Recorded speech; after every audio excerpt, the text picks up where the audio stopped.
ಜಾಹ್ನವಿ ತಂದೆ ತಾಯಿಯ ಒಬ್ಬಳೇ ಮಗಳು, 3 ಜನ ಅಣ್ಣಂದಿರ ಹಾಗೂ ಒಬ್ಬ ತಮ್ಮನ ಮುದ್ದಿನ ಸಹೋದರಿ. ವಿದ್ಯಾವಂತಿ, ತುಂಬಾ ಸುಂದರಿಯಲ್ಲ ಎಂದರೂ ಕಳೆಕಳೆಯಾಗಿದ್ದಳು. ತಂದೆ ಒಬ್ಬ ರೈತ, ಅಷ್ಟೇನೂ ಆದಾಯವಿಲ್ಲದೆ ಇದ್ರೂ ತಕ್ಕ ಮಟ್ಟಿಗೆ ಸಂಸಾರ ನಡೆಯುತ್ತಿತ್ತು. ದೊಡ್ಡ ಮಗ ಆನಂದ್ ತನ್ನ 3 ತಮ್ಮಂದಿರ ಹಾಗೂ ತಂಗಿಯ ವಿದ್ಯಾಭ್ಯಾಸಕ್ಕಾಗಿ ಬೇಗ ಕೆಲಸಕ್ಕೆ ಸೇರ್ಕೊಂಡ. ಕೆಲಸ ಸಿಕ್ಕಿದ 2 ವರ್ಷಕ್ಕೆ ಅವನು ಅನಿತಾಳ ಜೊತೆ ಸರಳವಾಗಿ ಮದುವೆ ಆದ. ಅವಳು ಶಾಲಾ ಶಿಕ್ಷಕಿಯಾಗಿ ಕೆಲಸ ಮಾಡ್ತಿದ್ದಳು. ಅನಿತಾ ತುಂಬಾ ಶಾಂತ ಸ್ವಭಾವದಳು. ಆನಂದ್ ಅವಳಿಗೆ ಬರುವ ಸಂಬಳವನ್ನೆಲ್ಲ ತಾನೇ ತೆಗೆದು ಇಟ್ಕೊಳ್ತಿದ್ದ. ಅವಳು ಏನಾದರೂ ಬೇಕೆಂದು ಕೇಳಿದ್ರೆ 20 ಪ್ರಶ್ನೆ ಕೇಳಿ ಕೊಡ್ತಿದ್ದ. ಅವಳು ತುಂಬಿದ ಮನೆ, ಖರ್ಚು ಜಾಸ್ತಿ, ಗಂಡ ಮಾಡೋದೆಲ್ಲ ಒಳ್ಳೇದಕ್ಕೆ ಅಂದ್ಕೊಂಡು ಸುಮ್ಮನಿರ್ತಾ ಇದ್ದಳು. ಗಂಡ ಮಕ್ಕಳು ಹೇಗೋ ಹೈಸ್ಕೂಲ್ ಮುಗಿಸಿ ಪಕ್ಕದ ಊರಿನಲ್ಲಿರುವ ಕಾಲೇಜು ಸೇರ್ಕೊಂಡು ಅಲ್ಲೇ ಹಾಸ್ಟೆಲ್ನಲ್ಲಿ ಇರ್ತಾ ಇದ್ರು.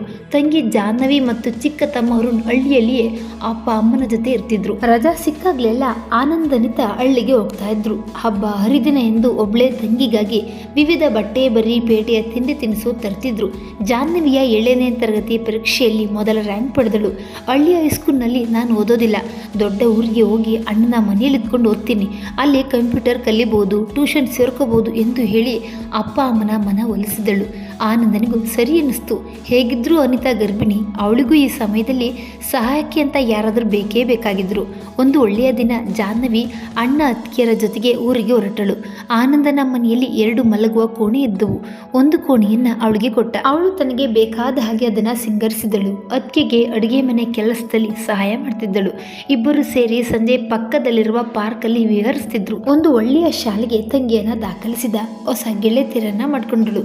ಕಂಪ್ಯೂಟರ್ ತರಬೇತಿ ಪಡೆದಳು. ಶ್ರದ್ಧೆಯಿಂದ ಓದಿ ಪ್ರತಿ ವರ್ಷ ಮೊದಲನೇ ರ್ಯಾಂಕ್ ಪಡೆಯುತ್ತಿದ್ದಳು. ನೋಡುತ್ತಿದ್ದಂತೆ 3 ವರ್ಷಗಳು ಕಳೆದವು. ಎಲ್ಲರೂ ಅವಳು ಪಡೆದ ಅಂಕ ನೋಡಿ ವಿಜ್ಞಾನ ವಿಭಾಗ ಆರಿಸ್ಕೊ ಎಂದು ಹೇಳಿದ್ರು. ಆದರೆ ಅವಳ ಆಸಕ್ತಿ ಕಲಾ ವಿಭಾಗದಲ್ಲಿ ಇತ್ತು. ಕನ್ನಡದಲ್ಲಿ ಸ್ನಾತಕೋತ್ತರ ಪದವಿ ಪಡೆದು ಕಾಲೇಜು ಉಪನ್ಯಾಸಕಿ ಆಗುವ ಆಸೆ ಇತ್ತು. ಆನಂದ್ ಅವಳ ಇಚ್ಛೆಯಂತೆ ಅವಳು ಆಯ್ಕೆ ಮಾಡಿದ ಕಾಲೇಜಿನಲ್ಲಿ ಹೆಸರು ದಾಖಲಿಸಿದ. ಅಲ್ಲಿಯೂ ಸಹ ಅವಳು ಒಳ್ಳೆಯ ಅಂಕಗಳನ್ನು ಗಳಿಸಿ ತೋರಿಸಿದಳು. ಪದವಿ ಕಾಲೇಜು ಮುಗಿಸಿ MA ಸ್ನಾತಕೋತ್ತರ ಪದವಿ ಪಡೆದಳು. ಈ ಕಳೆದ 10 ವರ್ಷಗಳಲ್ಲಿ ಉಳಿದ 2 ಅಣ್ಣಂದಿರ ಮದುವೆಯಾಗಿ ಅವರಿಗೂ ಮಕ್ಕಳಾಗಿದ್ದವು. ಜಾಹ್ನವಿಯ ಅಮ್ಮನಿಗೆ ಅವಳ ಮದುವೆ ಮಾಡುವ ಆಸೆ. ಆನಂದನ ಬಳಿ ಈ ವಿಷಯವಾಗಿ ಕೇಳಿಕೊಂಡಾಗಲೆಲ್ಲ ಆಯ್ತಮ್ಮ ಹುಡ್ಕೋಣ ಎಂದು ಇಷ್ಟು ಮಾತ್ರ ಹೇಳಿ ಅಲ್ಲಿಂದ ಎದ್ದು ಹೋಗ್ತಿದ್ದ. ಜಾಹ್ನವಿಗೆ ಒಂದು ಕಾಲೇಜಿನಲ್ಲಿ ಕನ್ನಡ ಉಪನ್ಯಾಸಕಿ ಕೆಲಸವೂ ಸಿಕ್ಕಿತು. ಕಾಲೇಜಿನ ನಿಯಮ, ಉಪನ್ಯಾಸಕಿಯರು ಸೀರೆ ತೊಡಬೇಕು. ಕೆಲಸಕ್ಕೆ ಸೇರಿಕೊಳ್ಳುವ ಮೊದಲು ಅಣ್ಣನ ಜೊತೆ ಮಾರ್ಕೆಟ್ ಹೋಗಿ 20 ಹೊಸ ಸೀರೆಯನ್ನು ಖರೀದಿಸಿದಳು. ಅವುಗಳಿಗೆ ಹೊಂದಿಕೆಯಾಗುವಂತಹ ಬಳೆ, ಓಲೆ, ಚಪ್ಪಲಿ ಸಹ ಖರೀದಿಸಿದಳು. ಆನಂದ್ ಈ ಎಲ್ಲ ಖರೀದಿಗಳ ರಸೀದಿಗಳನ್ನು ಜೋಪಾನವಾಗಿ ಒಂದು ಕಡೆ ಎತ್ತಿ ಇಡ್ತಿದ್ದ. ಜಾಹ್ನವಿ ಕಾಲೇಜಿಗೆ ಹೋಗುವ ಮೊದಲ ದಿನ ಬಹು ಉತ್ಸಾಹದಿಂದ ಬೇಗ ಎದ್ದು ಅತ್ತಿಗೆಗೆ ಮನೆ ಕೆಲಸದಲ್ಲಿ ಸಹಾಯ ಮಾಡಿ ಸ್ನಾನ, ದೇವರ ಪೂಜೆ ಎಲ್ಲ ಮುಗಿಸಿ ಸೀರೆ ಉಟ್ಟುಕೊಂಡು ನಿಂತಳು. ಆನಂದ ಅವಳು ಚೆನ್ನಾಗಿ ಓದಿ ಉಪನ್ಯಾಸಕಿ ಆಗಿದ್ದಕ್ಕೆ ಈ ಊರಿಗೆ ಬಂದದ್ದು ಸಾರ್ಥಕವಾಯಿತು ಎಂದು ಸಮಾಧಾನ ಪಟ್ಟ. ಅಣ್ಣ ಅತ್ತಿಗೆಯರಿಂದ ಆಶೀರ್ವಾದ ಪಡೆದು ಕೆಲಸಕ್ಕೆ ಹೊರಟಳು. ಅನಿತಾ ಗಂಡನಿಗೆ ಕಡೆಗೂ ಅವಳಿಷ್ಟದಂತೆ ಕಾಲೇಜು ಉಪನ್ಯಾಸಕಿಯಾಗಿ ಸೇರ್ಕೊಂಡಳು. ಇನ್ನೂ ಒಂದು ಒಳ್ಳೆಯ ಕಡೆ ಸಂಬಂಧ ನೋಡಿ ಮದುವೆ ಮಾಡಿಸಿದ್ರೆ ನಮ್ಮ ಕರ್ತವ್ಯ ಅಂತೂ ಮುಗಿದಂತೆ ಎಂದಳು. ಮಾಡೋಣ, ಈಗ ತಾನೇ ಕೆಲಸಕ್ಕೆ ಸೇರ್ಕೊಂಡಿದ್ದಾಳೆ, ನೆಮ್ಮದಿಯಾಗಿ 1 ವರ್ಷ ಕೆಲಸ ಮಾಡಲಿ, ಆಮೇಲೆ ಮದುವೆ ಮಕ್ಕಳು ಇದ್ದದ್ದೇ. ನಾವು ಹೆಣ್ಣು ಕೊಡೋಕೆ ತಯಾರಿದ್ದೀವಿ ಅಂತ ಮೀಡಿಯೇಟರ್ಗೆ ಹೇಳ್ಬೇಡಿ. ಒಳ್ಳೆಯ ಸಂಬಂಧ ಕೂಡಿ ಬಂದರೆ ಪಟ್ ಅಂತ ಮದುವೆ ಮಾಡಿಸಿದ್ರಾಯ್ತು. ಆನಂದ್, ಮದುವೆ ಅಂದರೆ ಆಟನ? ಅವಳ ಕೆಲಸ, ಸಂಬಳ ನೋಡಿ ಯಾರಾದರೂ ಬಂದೇ ಬರ್ತಾರೆ. ಜಾಹ್ನವಿಯ ಮದುವೆ ನಮ್ಮೊಬ್ಬರದೇ ಜವಾಬ್ದಾರಿ ಅಲ್ಲ, ಅನಿಲ್, ಸುನಿಲ್ದರದು ಜವಾಬ್ದಾರಿಯೂ ಹೌದು. ಎಲ್ಲರೂ ಕುಳಿತು ಒಂದು ದಿನ ಈ ವಿಷಯವಾಗಿ ಮಾತಾಡೋಣ. ಈಗ ನಡಿ, ಟೈಮ್ ಆಯಿತು ಎಂದು ಅವಳ ಬಾಯಿ ಮುಚ್ಚಿಸಿದ. ಅನಿತಾಳಿಗೂ ಆನಂದನ ಮಾತು ಸರಿ ಅನ್ನಿಸ್ತು. ಇರುವ ಒಬ್ಬಳೆ ತಂಗಿಯ ಮದುವೆಯನ್ನ ಎಲ್ಲರೂ ಸೇರಿ ಮಾಡಬೇಕು. ಅನಿಲ್, ಸುನಿಲ್ ಅವಳಿ ಜವಳಿ, ಅವರ ಆಸೆ ಅವಳಿ ಜವಳಿ ಹುಡುಗಿಯರನ್ನ ಮದುವೆ ಆಗೋದಿತ್ತು. ಎಷ್ಟು ಹುಡುಕಿದ್ರು ಆ ತರಹದ ಸಂಬಂಧ ಸಿಗಲೇ ಇಲ್ಲ. ಹೀಗಾಗಿ ಒಂದೇ ಮನೆಯ ಅಕ್ಕ ತಂಗಿಯರ ಜೊತೆ ಒಂದೇ ಮಂಟಪದಲ್ಲಿ ಮದುವೆಯಾಗಿತ್ತು. ಇಬ್ಬರು ಬೇರೆ ಬೇರೆ ಊರಿನಲ್ಲಿ ಅವರವರ ಮನೆ ಕೆಲಸ ನೋಡಿಕೊಂಡು ಅನುಕೂಲವಾಗಿದ್ರು. ಆನಂದ್ ಜಾಹ್ನವಿಯ ಮದುವೆಯ ಜವಾಬ್ದಾರಿ ಅವ್ರ ಮೇಲೂ ಹಾಕುತ್ತಾನೆ ಎಂದು ಯಾರೂ ಊಹೆ ಮಾಡಿರಲಿಲ್ಲ. ಆನಂದನ ಪ್ರಕಾರ ಅವನ ಅರ್ಧ ಜೀವನವೆಲ್ಲ ತಂಗಿ ತಮ್ಮಂದಿರ ಓದು, ಮದುವೆ ಇದರಲ್ಲೇ ಕಳೆದಿದ್ದ. ಅರಿತುಕೊಂಡು ಹೋಗುವ ಮಡದಿ ಇರುವುದರಿಂದ ಸ್ವಲ್ಪವಾದರೂ ನೆಮ್ಮದಿ ಇದೆ ಎಂದು ಸಮಾಧಾನ ಪಡ್ತಿದ್ದ. ಆದರೆ ಇನ್ನಾದರೂ ಜಾಣನಾಗಿ ತನ್ನ ಹೆಂಡತಿ ಮಗನ ಜೊತೆ ನೆಮ್ಮದಿಯಾಗಿ ಜೀವನ ಮಾಡಬೇಕು. ಅವರ ಜೊತೆ ಊರೂರು ಸುತ್ತಬೇಕು, ಚೆನ್ನಾಗಿರುವ ಸ್ವಂತ ಮನೆ ತೆಗೆದುಕೋಬೇಕು, ಮಗನನ್ನ ಒಳ್ಳೆಯ ಶಾಲೆಗೆ ಸೇರಿಸಬೇಕು, ಅದಕ್ಕಾಗಿ ದುಡ್ಡನ್ನು ಉಳಿಸಬೇಕು ಎಂದು ಯೋಚಿಸತೊಡಗಿದ್ದ. ಮೊದಲೇ ಲೆಕ್ಕಾಚಾರದ ಮನುಷ್ಯ ಅಷ್ಟು ಸುಲಭವಾಗಿ ಬಿಡ್ತಾನೆಯೇ? ಅನಿಲ್, ಸುನಿಲ್ ಸುನಿಲ್ ಅರುಣ್ರಿಗೆ ಫೋನ್ ಮಾಡಿ ಬರುವ ಭಾನುವಾರ ಹಳ್ಳಿಗೆ ಬನ್ನಿ, ಅಪ್ಪನ ಜೊತೆ ಮಹತ್ವದ ವಿಷಯ ಮಾತಾಡೋದಿದೆ ಎಂದು ಹೇಳಿದ. ಜಾಹ್ನವಿಯ ಮದುವೆ ವಿಷಯವಾಗಿ ಮಾತಾಡಲು ಆನಂದ್ ಎಲ್ಲರಿಗೂ ಊರಿಗೆ ಬರಲು ತಿಳಿಸುತ್ತಾನೆ.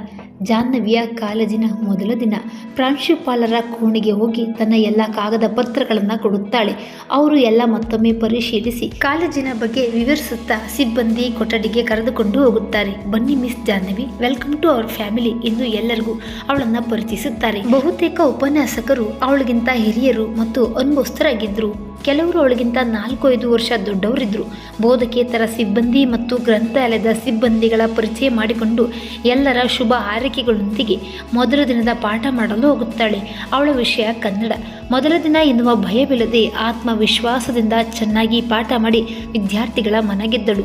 ಮಧ್ಯಾಹ್ನ ಊಟದ ಸಮಯದಲ್ಲಿ ಅವಳ ಸಹೋದ್ಯೋಗಿಗಳೊಂದಿಗೆ ಊಟ ಮಾಡಿ ನಂತರ ಬಿಡುವಿನ ಸಮಯದಲ್ಲಿ ಅವಳ ಫೋನ್ ನಂಬರನ್ನು ಕೊಟ್ಟಳು. ಪ್ರಾಂಶುಪಾಲರು ಅವಳನ್ನು ಕಾಲೇಜಿನ ವಾಟ್ಸಪ್ ಗುಂಪಿಗೆ ಸೇರಿಸಿಕೊಂಡ್ರು. ಹೊಸ ಅನುಭವದೊಂದಿಗೆ ಸಂಜೆ ಅಣ್ಣ ಅತ್ತಿಗೆಗಿಂತ ಮೊದಲೇ ಮನೆಗೆ ಬಂದು ಅಣ್ಣನ ಮಗನನ್ನು ಟ್ಯೂಷನ್ಗೆ ಬಿಟ್ಟು ಬಂದು ಚಹಾ ಮಾಡಿಟ್ಟು ಅತ್ತಿಗೆಗೋಸ್ಕರ ಕಾಯ್ತಾ ಕುಳಿತಳು. ಅತ್ತಿಗೆ ಬಂದ ಮೇಲೆ ತನ್ನ ಮೊದಲ ದಿನದ ಅನುಭವವನ್ನು ಉತ್ಸಾಹದಿಂದ ಹೇಳಿದಳು. ಅಣ್ಣ ಬಂದ ಮೇಲೆ ಅವನಿಗೂ ಹೇಳಿ ಮರುದಿನ ಕಾಲೇಜಿನಲ್ಲಿ ಸೇರಿಕೊಂಡ ಖುಷಿಗೆ ಎಲ್ಲರಿಗೂ ಸಣ್ಣ ಪಾರ್ಟಿ ಕೊಡಿಸ್ಬೇಕಾಗಿದೆ, ಅದಕ್ಕಾಗಿ ಹಣ ಬೇಕು ಎಂದಳು. ಎಷ್ಟು ನನಗೂ ಗೊತ್ತಿಲ್ಲ ಅಣ್ಣ, ಪ್ರಿನ್ಸಿಪಾಲರಿಂದ ಹಿಡಿದು ಪಿನ್ವರೆಗೂ ಒಂದು 30-35 ಜನ ಆಗ್ತಾರೆ. ಊಟ ಅಲ್ಲ, ಸಂಜೆ ಸ್ನ್ಯಾಕ್ ಮತ್ತು ಚಹಾ ಕಾಫಿ ಅಷ್ಟೇ. ಸರಿ, ಬೆಳಗ್ಗೆ ಹೋಗುವಾಗ ಕೊಡ್ತೀನಿ, ಜಾಸ್ತಿ ಖರ್ಚು ಮಾಡಬೇಡ ಎಂದು ಹೇಳಿ ತನ್ನ ಕೋಣೆಗೆ ಹೋದ. ಮರುದಿನ ಹಿಂದಿನಂತೆ ತನ್ನ ಕೆಲಸ ಮುಗಿಸಿ ಕಾಲೇಜಿಗೆ ಹೋಗುವಾಗ ಅಣ್ಣನಿಗೆ ಹಣ ಕೇಳಿದಳು. 2500 ರೂಪಾಯಿ ನೀಡುತ್ತಾ ಇದರ ಬಿಲ್ ತಪ್ಪದೆ ತೆಗೆದುಕೊಂಡು ಬಾಮ್ಮ ಎಂದು ಹೇಳಿದ್ದ. ಓಕೆ ಅಣ್ಣ ಎಂದು ಅವಳ ಗಾಡಿ ಹೇರಿ ಉರುಪಿನಿಂದ ಹೊರಟಳು. ಆನಂದನ ಮನಸ್ಸಿನಲ್ಲಿ ಅಂಟಿಕೊಂಡ ಅಸಮಾಧಾನದ ಕಿಡಿಯ ಬಗ್ಗೆ ಅವಳಿಗಿನ್ನೂ ಗೊತ್ತಿರಲಿಲ್ಲ. ಕಾಲೇಜಿನಲ್ಲಿ ಸಣ್ಣ ಔತಣಕೂಟವಿದ್ದುದರಿಂದ ಜಾಹ್ನವಿ ಸ್ವಲ್ಪ ತಡವಾಗಿ ಮನೆಗೆ ಬಂದಳು. ಅತ್ತಿಗೆ, ಜಾನು, ನಾಳೆ ಸಂಜೆ ನಿಮ್ಮ ಅಣ್ಣ ಮತ್ತೆ ಆಕಾಶ್ ಊರಿಗೆ ಹೋಗ್ತಿದ್ದಾರೆ. ನಾನು ನೀನು ಇಬ್ಬರೇ, ಅಡುಗೆ ಟೆನ್ಷನ್ ಇಲ್ಲ. ಏನಾದರೂ ಲೇಟಾಗಿ ಅಡುಗೆ ಮಾಡ್ಕೊಳ್ಳೋಣ, ಯಾವುದಾದ್ರೂ ಸಿನಿಮಾ ನೋಡೋಣ ಎಂದು ಮಾತಾಡ್ತಿದ್ರೆ ಇತ್ತ ಕಡೆ ಆನಂದ್ ಊರಿಗೆ ಹೋಗಿ ಏನೆಲ್ಲ ಮಾತಾಡಬೇಕು ಎಂದು ಯೋಚಿಸತೊಡಗಿದ. ಅವನ ಪ್ರಕಾರ ಇಬ್ಬರು ತಮ್ಮಂದಿರು ಜಾಹ್ನವಿ ಮದುವೆ ಜವಾಬ್ದಾರಿಯನ್ನು ಯಾವುದೇ ತಕರಾರಿಲ್ಲದೆ ವಹಿಸ್ಕೋಬೇಕು ಎಂದಿತ್ತು. ಊರು ತಲುಪಿದಾಗ ರಾತ್ರಿ 8 ಗಂಟೆ ಆಗಿತ್ತು. ಅಮ್ಮ ಅಡುಗೆ ಮಾಡಿ ಮಕ್ಕಳಿಗಾಗಿ ಕಾಯ್ತಾ ಇದ್ದಳು. ಆನಂದ್ ಹಾಗೂ ಅವನ ಮಗನಿಗೆ ಊಟಕ್ಕೆ ಬಡಿಸುತ್ತಾ, ಕಡೆಗೂ ಜಾನು ಮದುವೆ ವಿಷಯ ಮಾತಾಡಲು ಬಂದ್ಯಲ್ಲ, ಅದೇ ಖುಷಿ. ಹೌದಮ್ಮ, ಇನ್ನೇನು ಕೆಲಸ ಸಿಕ್ತಲ್ಲ, ಅದಕ್ಕೆ ನಾನು ಇಷ್ಟು ದಿನ ಸುಮ್ಮನಿದ್ದೆ. ಈಗ ಎಲ್ಲರೂ ಸೇರಿ ಅವಳ ಮದುವೆ ಮಾಡೋಣ. ಅವನ ಮಾತು ತಾಯಿಗೆ ಅರ್ಥವಾಗಲಿಲ್ಲ. ಒಟ್ಟಿನಲ್ಲಿ ಮಗಳ ಮದುವೆ ವಿಷಯ ಅವಳಿಗೆ ಸಮಾಧಾನ ತಂದಿತ್ತು. ಅನಿಲ್ ತನ್ನ ಸೂಪರ್ ಮಾರ್ಕೆಟ್ ಮುಚ್ಚಿ ರಾತ್ರಿ ಊರಿಗೆ ಹೊರಡೋನಿದ್ದ. ಸುನಿಲ್ ದಾರಿಯಲ್ಲೇ ಇದ್ದ. ಇಬ್ಬರು ಮಧ್ಯರಾತ್ರಿಯಲ್ಲಿ ಊರು ತಲುಪಿದ್ರು. ಅಮ್ಮ ಅವರಿಗಾಗಿ ಹಾಸಿಗೆ ಹಾಸಿ ಇಟ್ಟಿದ್ದಳು. ಅನಿಲ್ ಸುನಿಲ್ ಸಹ ಒಬ್ಬರನ್ನೊಬ್ಬರು ನೋಡಿ ತಿಂಗಳುಗಳೇ ಆಗಿದ್ದವು. ಅಮ್ಮ ಮಾಡಿಟ್ಟ ಅಡುಗೆಯನ್ನು ಬಿಸಿ ಮಾಡ್ಕೊಂಡು ತಿಂದು ಅವರವರ ಕೆಲಸದ ಬಗ್ಗೆ ಮಾತಾಡಿ ಮಲಗಿದ್ರು. ಬೆಳಗ್ಗೆ ತಿಂಡಿ ಆದಮೇಲೆ ಎಲ್ಲರೂ ಚಹಾ ಕುಡಿತಾ ಕುಳಿತರು. ಆಗ ಆನಂದ್ ಬಂದ ವಿಷಯದ ಬಗ್ಗೆ ಮಾತಾಡಲು ಶುರು ಮಾಡಿದ. ಜಾಹ್ನವಿ ಇನ್ನು ಕೆಲಸಕ್ಕೆ ಸೇರಿಕೊಂಡಳು. ನನಗನ್ಸುತ್ತೆ ನಾನು ಒತ್ತಿದ್ದ ಜವಾಬ್ದಾರಿಯನ್ನು ಚೆನ್ನಾಗಿ ನಿಭಾಯಿಸ್ತಿ ಅಂತ. ಈಗ ಅವಳ ಮದುವೆಯನ್ನು ನಾವೆಲ್ಲರೂ ಸೇರಿ ಮಾಡಬೇಕು. ನಿಮ್ಮೆಲ್ಲರ ಅಭಿಪ್ರಾಯ ಏನು? ನೀನು ಹೇಗೆ ಹೇಳ್ತೀಯೋ ಹಾಗೆ ಅಣ್ಣ. ಒಳ್ಳೆಯ ಮೀಡಿಯೇಟರ್ಗೆ ಹೇಳಿ ಗಂಡು ಹುಡುಕಲು ಶುರು ಮಾಡೋಣ ಎಂದು ಅನಿಲ್ ಹೇಳ್ದ. ಗಂಡು ಹುಡುಕುವುದು ಒಂದೇ ಅಲ್ಲ, ಮದುವೆಯ ಖರ್ಚಿನ ಜವಾಬ್ದಾರಿಯನ್ನು ಸಹ ನಾವೆಲ್ಲರೂ ಸೇರಿ ಹೊರಬೇಕು ಎಂದು ಹೇಳಬೇಕೆನ್ನಿಸ್ತಾದರೂ ಆನಂದ್ ಹೇಳಲಿಲ್ಲ. ಅವರಾಗಿಯೇ ಖರ್ಚಿನ ವಿಷಯ ತೆಗೆದಾಗ ಹೇಳಿದ್ರಾಯ್ತು ಎಂದ್ಕೊಂಡ. ಅಪ್ಪ, ಒಬ್ಳೇ ಮಗಳ ಮದುವೆಯನ್ನು ಜೋರಾಗಿ ಮಾಡೋಣ. ಅಮ್ಮ, ಆಯ್ತು ಮಾಡೋಣ.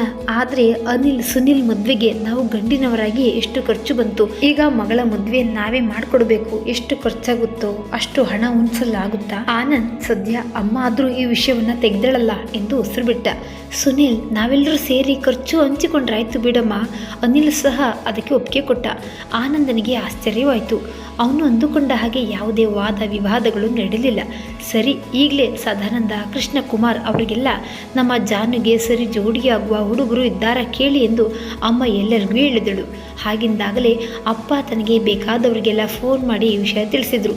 ಎಲ್ಲ ಸುಸೂತ್ರವಾಗಿ ನಡೆಯಿತು. ಮಧ್ಯಾಹ್ನದವರೆಗೂ ಎಲ್ಲರೂ ಇದ್ದು ತೋಟ ಹೊಲದ ಬಗ್ಗೆ ಎಲ್ಲ ಮಾತಾಡಿ ಅಮ್ಮನ ಕೈ ಅಡುಗೆ ತಿಂದು ಅರುಣೊಬ್ಬ ಇದ್ದಿದ್ರೆ ಚೆನ್ನಾಗಿರ್ತಿತ್ತು ಎಂದು ಸಣ್ಣ ತಮ್ಮನನ್ನು ನೆನೆದ್ರು. ಅವನಿಗೂ ಫೋನ್ ಮಾಡಿ ನಡೆದ ವಿಷಯವನ್ನೆಲ್ಲ ಹೇಳಿದರು. ಅಕ್ಕನ ಮದುವೆ ಎಂದು ಖುಷಿಪಟ್ಟ. ಸಂಜೆ ಎಲ್ಲರೂ ಅವರವರ ಊರಿಗೆ ಮರಳಿದ್ರು. ಇತ್ತ ಜಾಹ್ನವಿ ಮತ್ತು ಅನಿತಾ ಭಾನುವಾರದ ರಜಾ ದಿನವನ್ನು ಸಿನಿಮಾ ನೋಡುತ್ತಾ ಕಳೆದ್ರು. ರಾತ್ರಿ ಸುಮಾರು 11:30ಕ್ಕೆ ಆನಂದ್ ಮನೆ ತಲುಪಿ ಊರಲ್ಲಿ ನಡೆದ ವಿಷಯವನ್ನೆಲ್ಲ ಅನಿತಾಳಿಗೆ ಹೇಳುವಾಗ ಜಾಹ್ನವಿ ಕೇಳಿಸ್ಕೊತಾಳೆ. ಅಣ್ಣ ಈಗ ತಾನೇ ಕೆಲಸ ಸಿಕ್ಕಿದೆ, ಇಷ್ಟು ಬೇಗ ಯಾಕೆ ಮದುವೆ? ಸ್ವಲ್ಪ ದಿನವಾದರೂ ನೆಮ್ಮದಿಯಾಗಿ ಕೆಲಸ ಮಾಡ್ತೀನಿ. ನೋಡೋಕ್ಕೆ ಬಂದ ಕೂಡಲೇ ಮದುವೆ ಆಗಲ್ಲಮ್ಮ, ಎಲ್ಲ ಗುಣಗಳು ಕೂಡಿ ಬರಬೇಕು, ಎರಡು ಮನೆಯವರು ಒಪ್ಪಬೇಕು, ಆಮೇಲೆ ಮುಂದಿನ ಮಾತು ಎಂದು ಅನಿತಾ ಹೇಳಿದಳು.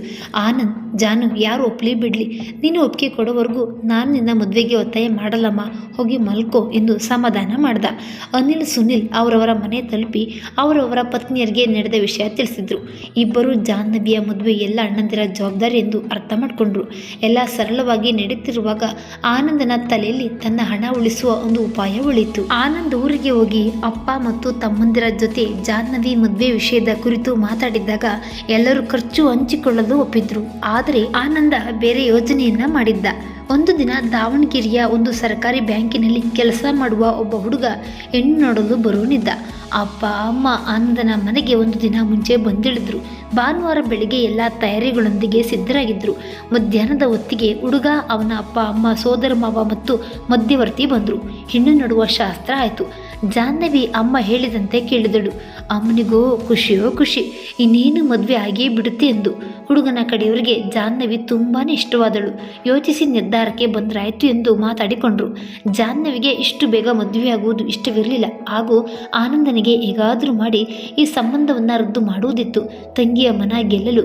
ಜಾನು, ನಿನಗೆ ಇಷ್ಟವಿಲ್ಲ ಎಂದರೆ ಒತ್ತಾಯವಿಲ್ಲ, ನಾನು ಏನಾದರೂ ಹೇಳಿ ನಿಭಾಯಿಸ್ತೀನಿ, ಚಿಂತೆ ಮಾಡಬೇಡ ಎಂದ. ಮಧ್ಯವರ್ತಿಗೆ ಫೋನ್ ಮಾಡಿ, ಹುಡುಗ ಬ್ಯಾಂಕಲ್ಲಿ ಇರೋದ್ರಿಂದ ಪ್ರತಿ 3 ವರ್ಷಕ್ಕೆ ಟ್ರಾನ್ಸ್ಫರ್ ಆಗುತ್ತೆ, ಮುಂದೆ ನಮ್ಮ ಹುಡುಗಿಯ ಕೆಲಸಕ್ಕೆ ತೊಂದರೆ ಆಗುತ್ತೆ, ಅವಳಿಗೆ ಕೆಲಸ ಬಿಡಲು ಇಷ್ಟವಿಲ್ಲ, ನಮಗೆ ಅವಳ ಹಾಗೆ ಕಾಲೇಜು ಲೆಕ್ಚರರ್ ಯಾರಾದರೂ ಇದ್ರೆ ಹೇಳಿ, ದಯವಿಟ್ಟು ತಪ್ಪು ತಿಳಿಬೇಡಿ ಎಂದು ಏನೇನೋ ಸಮಸ್ಯೆಗಳನ್ನು ಹೇಳಿ ಮದುವೆಯನ್ನು ರದ್ದು ಮಾಡಿಸ್ತಾ. ಜಾಹ್ನವಿಗೆ ಅಣ್ಣನ ಬೆಂಬಲ ತುಂಬ ಖುಷಿ ಕೊಡ್ತು. ಕೆಲವು ದಿನಗಳವರೆಗೆ ಯಥಾಪ್ರಕಾರ ದಿನನಿತ್ಯದ ಕೆಲಸಗಳು ನಡೆದವು. ಜಾಹ್ನವಿಯ ಸಂಬಳ ಬರುವುದಿತ್ತು. ಅದಕ್ಕಾಗಿ ಕಾಲೇಜು ಸೂಚಿಸಿದ ಬ್ಯಾಂಕಿನಲ್ಲಿ ಒಂದು ಖಾತೆ ತೆಗೆಯುವುದಿತ್ತು. ಅದರ ಪ್ರಕಾರ ಅಣ್ಣನ ಜೊತೆ ಹೋಗಿ ಖಾತೆ ತೆಗೆದಳು. ಅದರ debit card, pin number, net banking ಸೌಲಭ್ಯ ಎಲ್ಲ ಒಂದೇ ವಾರದಲ್ಲಿ ಬರುತ್ತದೆ ಎಂದು ಹೇಳಿದರು. ಇದೆಲ್ಲ ಜಾಹ್ನವಿಗೆ ಅರ್ಥವಾಗದ ವಿಷಯವಾಗಿತ್ತು. ಈ ವಿಷಯ ಆನಂದನಿಗೂ ಗೊತ್ತಿತ್ತು. ಅದಕ್ಕೆ ಅವಳ ಖಾತೆಗೆ ತನ್ನ ಫೋನ್ ನಂಬರನ್ನೇ ಕೊಟ್ಟು ಆ ಖಾತೆಯನ್ನು ತಾನೇ ನೋಡ್ಕೋತೀನಿ ಎಂದು ಹೇಳಿದ. ಅಣ್ಣ ಹೇಳಿದ್ದೇ ವೇದವಾಕ್ಯ ಎಂದು ಅವನು ಹೇಳಿದ್ದಕ್ಕೆಲ್ಲ ಹೂ ಎಂದಳು. ಅವಳ ಸಂಬಳದಲ್ಲಿ ಅರ್ಧದಷ್ಟನ್ನ ಆರ್ಡಿ ಖಾತೆಗೆ ಹೋಗುವ ಹಾಗೆ ಮಾಡಿ ಅದಕ್ಕೆ ತನ್ನನ್ನೇ ನಾಮಿನಿ ಮಾಡಿಕೊಂಡ. ಅವಳ ವಿಮಾ ಖಾತೆಗೂ ತನ್ನ ಹೆಸರನ್ನೇ ಸೂಚಿಸಿದ. ಯಾವುದೇ ಕಾರಣಕ್ಕೂ ಡೆಬಿಟ್ ಕಾರ್ಡ್ ಉಪಯೋಗಿಸಬೇಡ, ಅದು ನನ್ನ ಹತ್ರ ಜೋಪಾನವಾಗಿ ಇಟ್ಕೊಂಡಿರ್ತೀನಿ, ನಿನಗೆ ದುಡ್ಡು ಬೇಕಾದಾಗ ನನಗೆ ಕೇಳು, ನಾನು ಕೊಡ್ತೀನಿ, ನಿನ್ನ ಸಂಬಳವನ್ನು ಸುಮ್ಮನೆ ಖರ್ಚು ಮಾಡಬೇಡ ಎಂದು ತಿಳಿಸಿ ಹೇಳ್ದ. ಯಾವಾಗಲೂ ಮನೆ ಕೆಲಸ, ಪುಸ್ತಕ ಓದು ಎಂದು ಇಷ್ಟು ದಿನ ಬದುಕಿದ್ದ ಜಾಹ್ನವಿಗೆ ಅಣ್ಣ ಹೇಳುವುದು ತನ್ನ ಒಳ್ಳೆಯದಕ್ಕೆ ಎಂದುಕೊಂಡಿದ್ದಳು. ಅವಳಿಗೆ ತನ್ನ ಇಚ್ಛೆಯ ಕೆಲಸ ಸಿಕ್ಕಿದ್ದೇ ಅದೃಷ್ಟ ಎಂದುಕೊಂಡಿದ್ದಳು. ಅವಳಿಗೆ ಅವಶ್ಯಕತೆ ಇದ್ದಾಗಲೆಲ್ಲ ಆನಂದನಿಗೆ ದುಡ್ಡು ಕೇಳ್ತಾ ಇದ್ದಳು. ಅವನು ಅವಳ ಖಾತೆಯಿಂದಲೇ ದುಡ್ಡು ತೆಗೆದು ಕೊಡ್ತಿದ್ದ. ಅವಳಿಗನಿಸ್ತಿತ್ತು ಅಣ್ಣ ಅವನ ಸಂಬಳದ ದುಡ್ಡು ಕೊಡ್ತಿದ್ದಾನೆ ಎಂದು. ಆನಂದ್ ತಂಗಿ ಜಾಹ್ನವಿಯ ಸಂಬಳದ ಮೇಲೆ ತನ್ನ ಹಿಡಿತವನ್ನಿಟ್ಟಿದ್ದ. ಅವಳ ಮನ ಗೆಲ್ಲಲು ಅವಳ ಮದುವೆಯನ್ನು ಏನಾದರೂ ಕಾರಣಗಳನ್ನು ಕೊಟ್ಟು ಮುಂದೂಡ್ತಿದ್ದ. ಹೀಗೆಯೇ 5 ವರ್ಷಗಳು ಕಳೆದವು. ಜಾಹ್ನವಿಗೆ ವಯಸ್ಸು 30 ದಾಟಿದ್ರು ಇನ್ನು ಮದುವೆ ಆಗಿಲ್ಲ ಎಂದು ಅವಳ ತಾಯಿ ತುಂಬ ಚಿಂತಿಸ್ತಿದ್ರು. ಈ 5 ವರ್ಷಗಳಲ್ಲಿ ಅವಳ ಸಹೋದ್ಯೋಗಿಗಳ ಮದುವೆಯಾಗಿತ್ತು. ಊರಿನಲ್ಲಿರುವ ಗೆಳತಿಯರ ಮದುವೆಯಾಗಿ 7-8 ವರ್ಷದ ಮಕ್ಕಳ ತಾಯಿಯಂದರಾಗಿದ್ದರು. ಊರಿನ ಜನ ಸಂಬಂಧಿಕರೆಲ್ಲ ಮಗಳ ಮದುವೆ ಯಾವಾಗ ಎಂದು ಕೇಳಿದಾಗಲೆಲ್ಲ ಇನ್ನೂ ಒಳ್ಳೆಯ ಸಂಬಂಧ ಕೂಡಿ ಬಂದಿಲ್ಲ, ಅವಳ ಹಣೆಯ ಬರಹದಲ್ಲಿ ಯಾವಾಗ ಆಗುತ್ತೆ ಅಂತ ಬರ್ತಿದೆಯೋ ಏನು ಎಂದು ಕಣ್ಣೀರಿಡ್ತಾ ಇದ್ದಳು. ಈಗ ಜಾಹ್ನವಿ ಸಹ ತುಂಬ ಬದಲಾಗಿದ್ದಳು. ನಾನೇ ದುಡಿತಿದ್ದೀನಿ, ನಾನೇ ಜಾಣೆ. ಊರಿನಲ್ಲಿ ಅವಳ ಗೆಳತಿಯರು ಕೂಡ ಗಂಡ ಮಕ್ಕಳು ಮನೆ ಕೆಲಸ ಅಂತ ದಿನ ಕಳೀತಿದ್ದಾರೆ. ಆದರೆ ನಾನು ಉಪನ್ಯಾಸಕಿಯಾಗಿ ದಿನಕ್ಕೆ 500ರಿಂದ 600 ಮಕ್ಕಳಿಗೆ ಪಾಠ ಹೇಳುತ್ತೇನೆ. ನನ್ನ ಕಾಲ ಮೇಲೆ ನಾನು ನಿಂತಿದ್ದೀನಿ, ಯಾರ ಹಂಗಲ್ಲೂ ಇಲ್ಲ ಎಂದು ಅಹಂಕಾರ ಬಂದ್ಬಿಟ್ಟಿತ್ತು. ಕಾಲೇಜ್ ವತಿಯಿಂದ ಪ್ರವಾಸ ಇಟ್ಟಾಗ ಬೇರೆ ಬೇರೆ ಊರುಗಳನ್ನೆಲ್ಲ ಸುತ್ತಾಡಿ ಬರ್ತಾ ಇದ್ದಳು. ಹತ್ಕಿಯರಿಗೆ ಪ್ರವಾಸದ ಫೋಟೋಗಳನ್ನು ತೋರಿಸಿ ಉರಿಸ್ತಿದ್ದಳು. ಅವರಿಗೆ ತವರು ಮನೆಗೆ ಸರಿಯಾಗಿ ಹೋಗಲಾಗ್ತಿರ್ಲಿಲ್ಲ. ಮನೆ ಮಕ್ಕಳು ಎಂದು ಸದಾ ವ್ಯಸ್ತರಿರ್ತಿದ್ರು. ಅವಳ ಈ ಸ್ವಭಾವ ಒಂದು ಚೂರು ಇಷ್ಟವಾಗ್ತಿರಲಿಲ್ಲ. ಮದುವೆ ಆದರೆ ಗೊತ್ತಾಗುತ್ತೆ ನಿಜವಾದ ಕಷ್ಟ ಎಂದು ಅವಳ ಬೆನ್ನ ಹಿಂದೆ ಮಾತಾಡ್ಕೋತಿದ್ರು. ಅನಿಲ್ ಸುನಿಲ್ರ ಮುಖ ನೋಡಿಕೊಂಡು ಸುಮ್ಮನೆ ಇರ್ತಿದ್ರು. ಇದನ್ನೆಲ್ಲ ಅನಿತಾ ಹೇಗೋ ಸಹಿಸ್ಕೊಂಡು ಹೋಗ್ತಾ ಇದ್ದಳು. ಅವಳ ಓರ್ಗಿತ್ತಿಯರು, ಅಕ್ಕ ಹೇಗೆ ಅವಳ ಜೊತೆ ಇರ್ತೀಯಾ, ಬೇಗ ಯಾರನ್ನಾದರೂ ಅವಳಿಗೆ ಕಟ್ಟಿ ಕಳಿಸ್ಬಿಡು, ಎಷ್ಟು ದಿನ ಅಂತ ಅವಳನ್ನು ಸಾಕ್ತೀಯಾ ಎಂದಾಗ ಅವಳಿಗೆ ಅಂತ ಒಬ್ಬ ಇದ್ದೇ ಇದ್ದಾನೆ, ಅವಳ ಕಂಕಣ ಬಲ ಕೂಡಿ ಬಂದಾಗ ಅವನು ಬಂದು ಮದುವೆ ಆಗ್ತಾನೆ, ನನ್ನ ಕರ್ತವ್ಯವನ್ನು ನನಗೆ ಮಾಡ್ತಾ ಇದ್ದೀನಿ, ನನಗೂ ಒಬ್ಳು ಮಗಳಿದ್ದಿದ್ರೆ ಯಾರಿಗಾದರೂ ಕಟ್ಬಿಡ್ತಿದ್ನ, ಒಳ್ಳೆಯ ಕಡೆ ಸಂಬಂಧ ನೋಡಿ ಮದುವೆ ಮಾಡೋಣ ಎಂದು ಹೇಳ್ತಾ ಇದ್ದಳು. ಅವಳ ಈ ಸಹನೆ ಯಾರಿಗೂ ಅರ್ಥ ಆಗ್ತಿರ್ಲಿಲ್ಲ. ಜಾಹ್ನವಿ ಅದಕ್ಕೆ ಅಣ್ಣನಿಗೆ ಹೆದರಿ ನನ್ನ ಜೊತೆ ಹೊಂದ್ಕೊಂಡು ಹೋಗ್ತಿದ್ದಾಳೆ ಎಂದು ತಪ್ಪಾಗಿ ತಿಳ್ಕೊಂಡಿದ್ದಳು. ಕೆಲವೊಮ್ಮೆ ಯಾರಾದರೂ ಮದುವೆ ಆಗ್ತಿರೋರನ್ನ ನೋಡಿ ಅವಳ ಮನಸ್ಸಿನಲ್ಲಿ ತನ್ನ ಮದುವೆ ಯಾವಾಗ, ಯಾಕೆ ತನ್ನ ಮದುವೆ ಗಟ್ಟಿ ಆಗ್ತಿಲ್ಲ ಎಂದು ಯೋಚಿಸ್ತಾ ಇದ್ದಳು. ಅಣ್ಣ ತೋರಿಸಿದ ಹುಡುಗನನ್ನೇ ಮದುವೆ ಆಗಬೇಕು ಎಂದು ತೀರ್ಮಾನಿಸಿದ್ದಳು. ಹೀಗಾಗಿ ಯಾರೇ ಬಂದು ಅವಳಿಗೆ ಮದುವೆ ಪ್ರೇಮದ ಪ್ರಸ್ತಾಪ ಮಾಡಿದರೆ ಖಂಡಿತವಾಗಿ ನಿರಾಕರಿಸ್ತಿದ್ದಳು. ಕೆಲವರಿಗೆ ಆನಂದನ ಫೋನ್ ನಂಬರನ್ನು ಕೊಟ್ಟು ಈ ವಿಷಯವಾಗಿ ಅವರ ಜೊತೆ ಮಾತಾಡಿ ಎಂದು ಹೇಳ್ತಾ ಇದ್ದಳು. ಹೆದರಿ ಕೆಲವರು ಮಾತಾಡ್ತಿರ್ಲಿಲ್ಲ.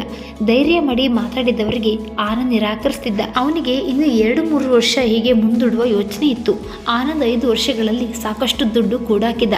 ಅನಿತಾಳ ಪೂರ್ತಿ ಸಂಬಳವನ್ನು ಉಳಿಸ್ತಿದ್ದ. ಮನೆಯ ತಿಂಗಳ ಖರ್ಚಿಗೆ ಅರ್ಧ ಜಾಹ್ನವಿಯ ಸಂಬಳ, ಅರ್ಧ ತನ್ನ ಸಂಬಳವನ್ನು ಬಳಸ್ತಿದ್ದ.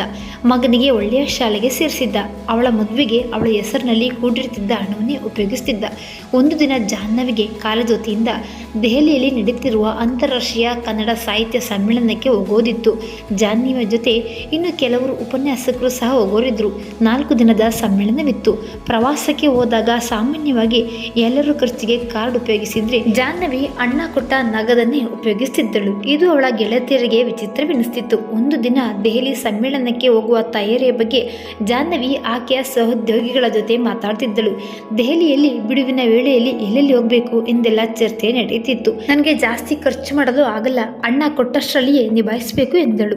ನಿನ್ನ ಸಂಬಳ ಇದ್ರೂ ನಿಮ್ಮ ಅಣ್ಣ ಕೊಟ್ಟ ದುಡ್ಡಿನಲ್ಲಿ ಯಾಕೆ ಶಾಪಿಂಗ್ ಮಾಡ್ತಿದ್ದೀಯಾ ಎಂದು ಪ್ರತಿಮಾ ಕೇಳಿದಾಗ, ನಮ್ಮ ಅಣ್ಣ ನನಗೆ ಅವನ ದುಡ್ಡನ್ನು ಕೊಡ್ತಾನೆ, ನನ್ನ ಸಂಬಳವನ್ನು ಖರ್ಚು ಮಾಡುವುದಕ್ಕೆ ಬೇಡ ಅಂತಾನೆ.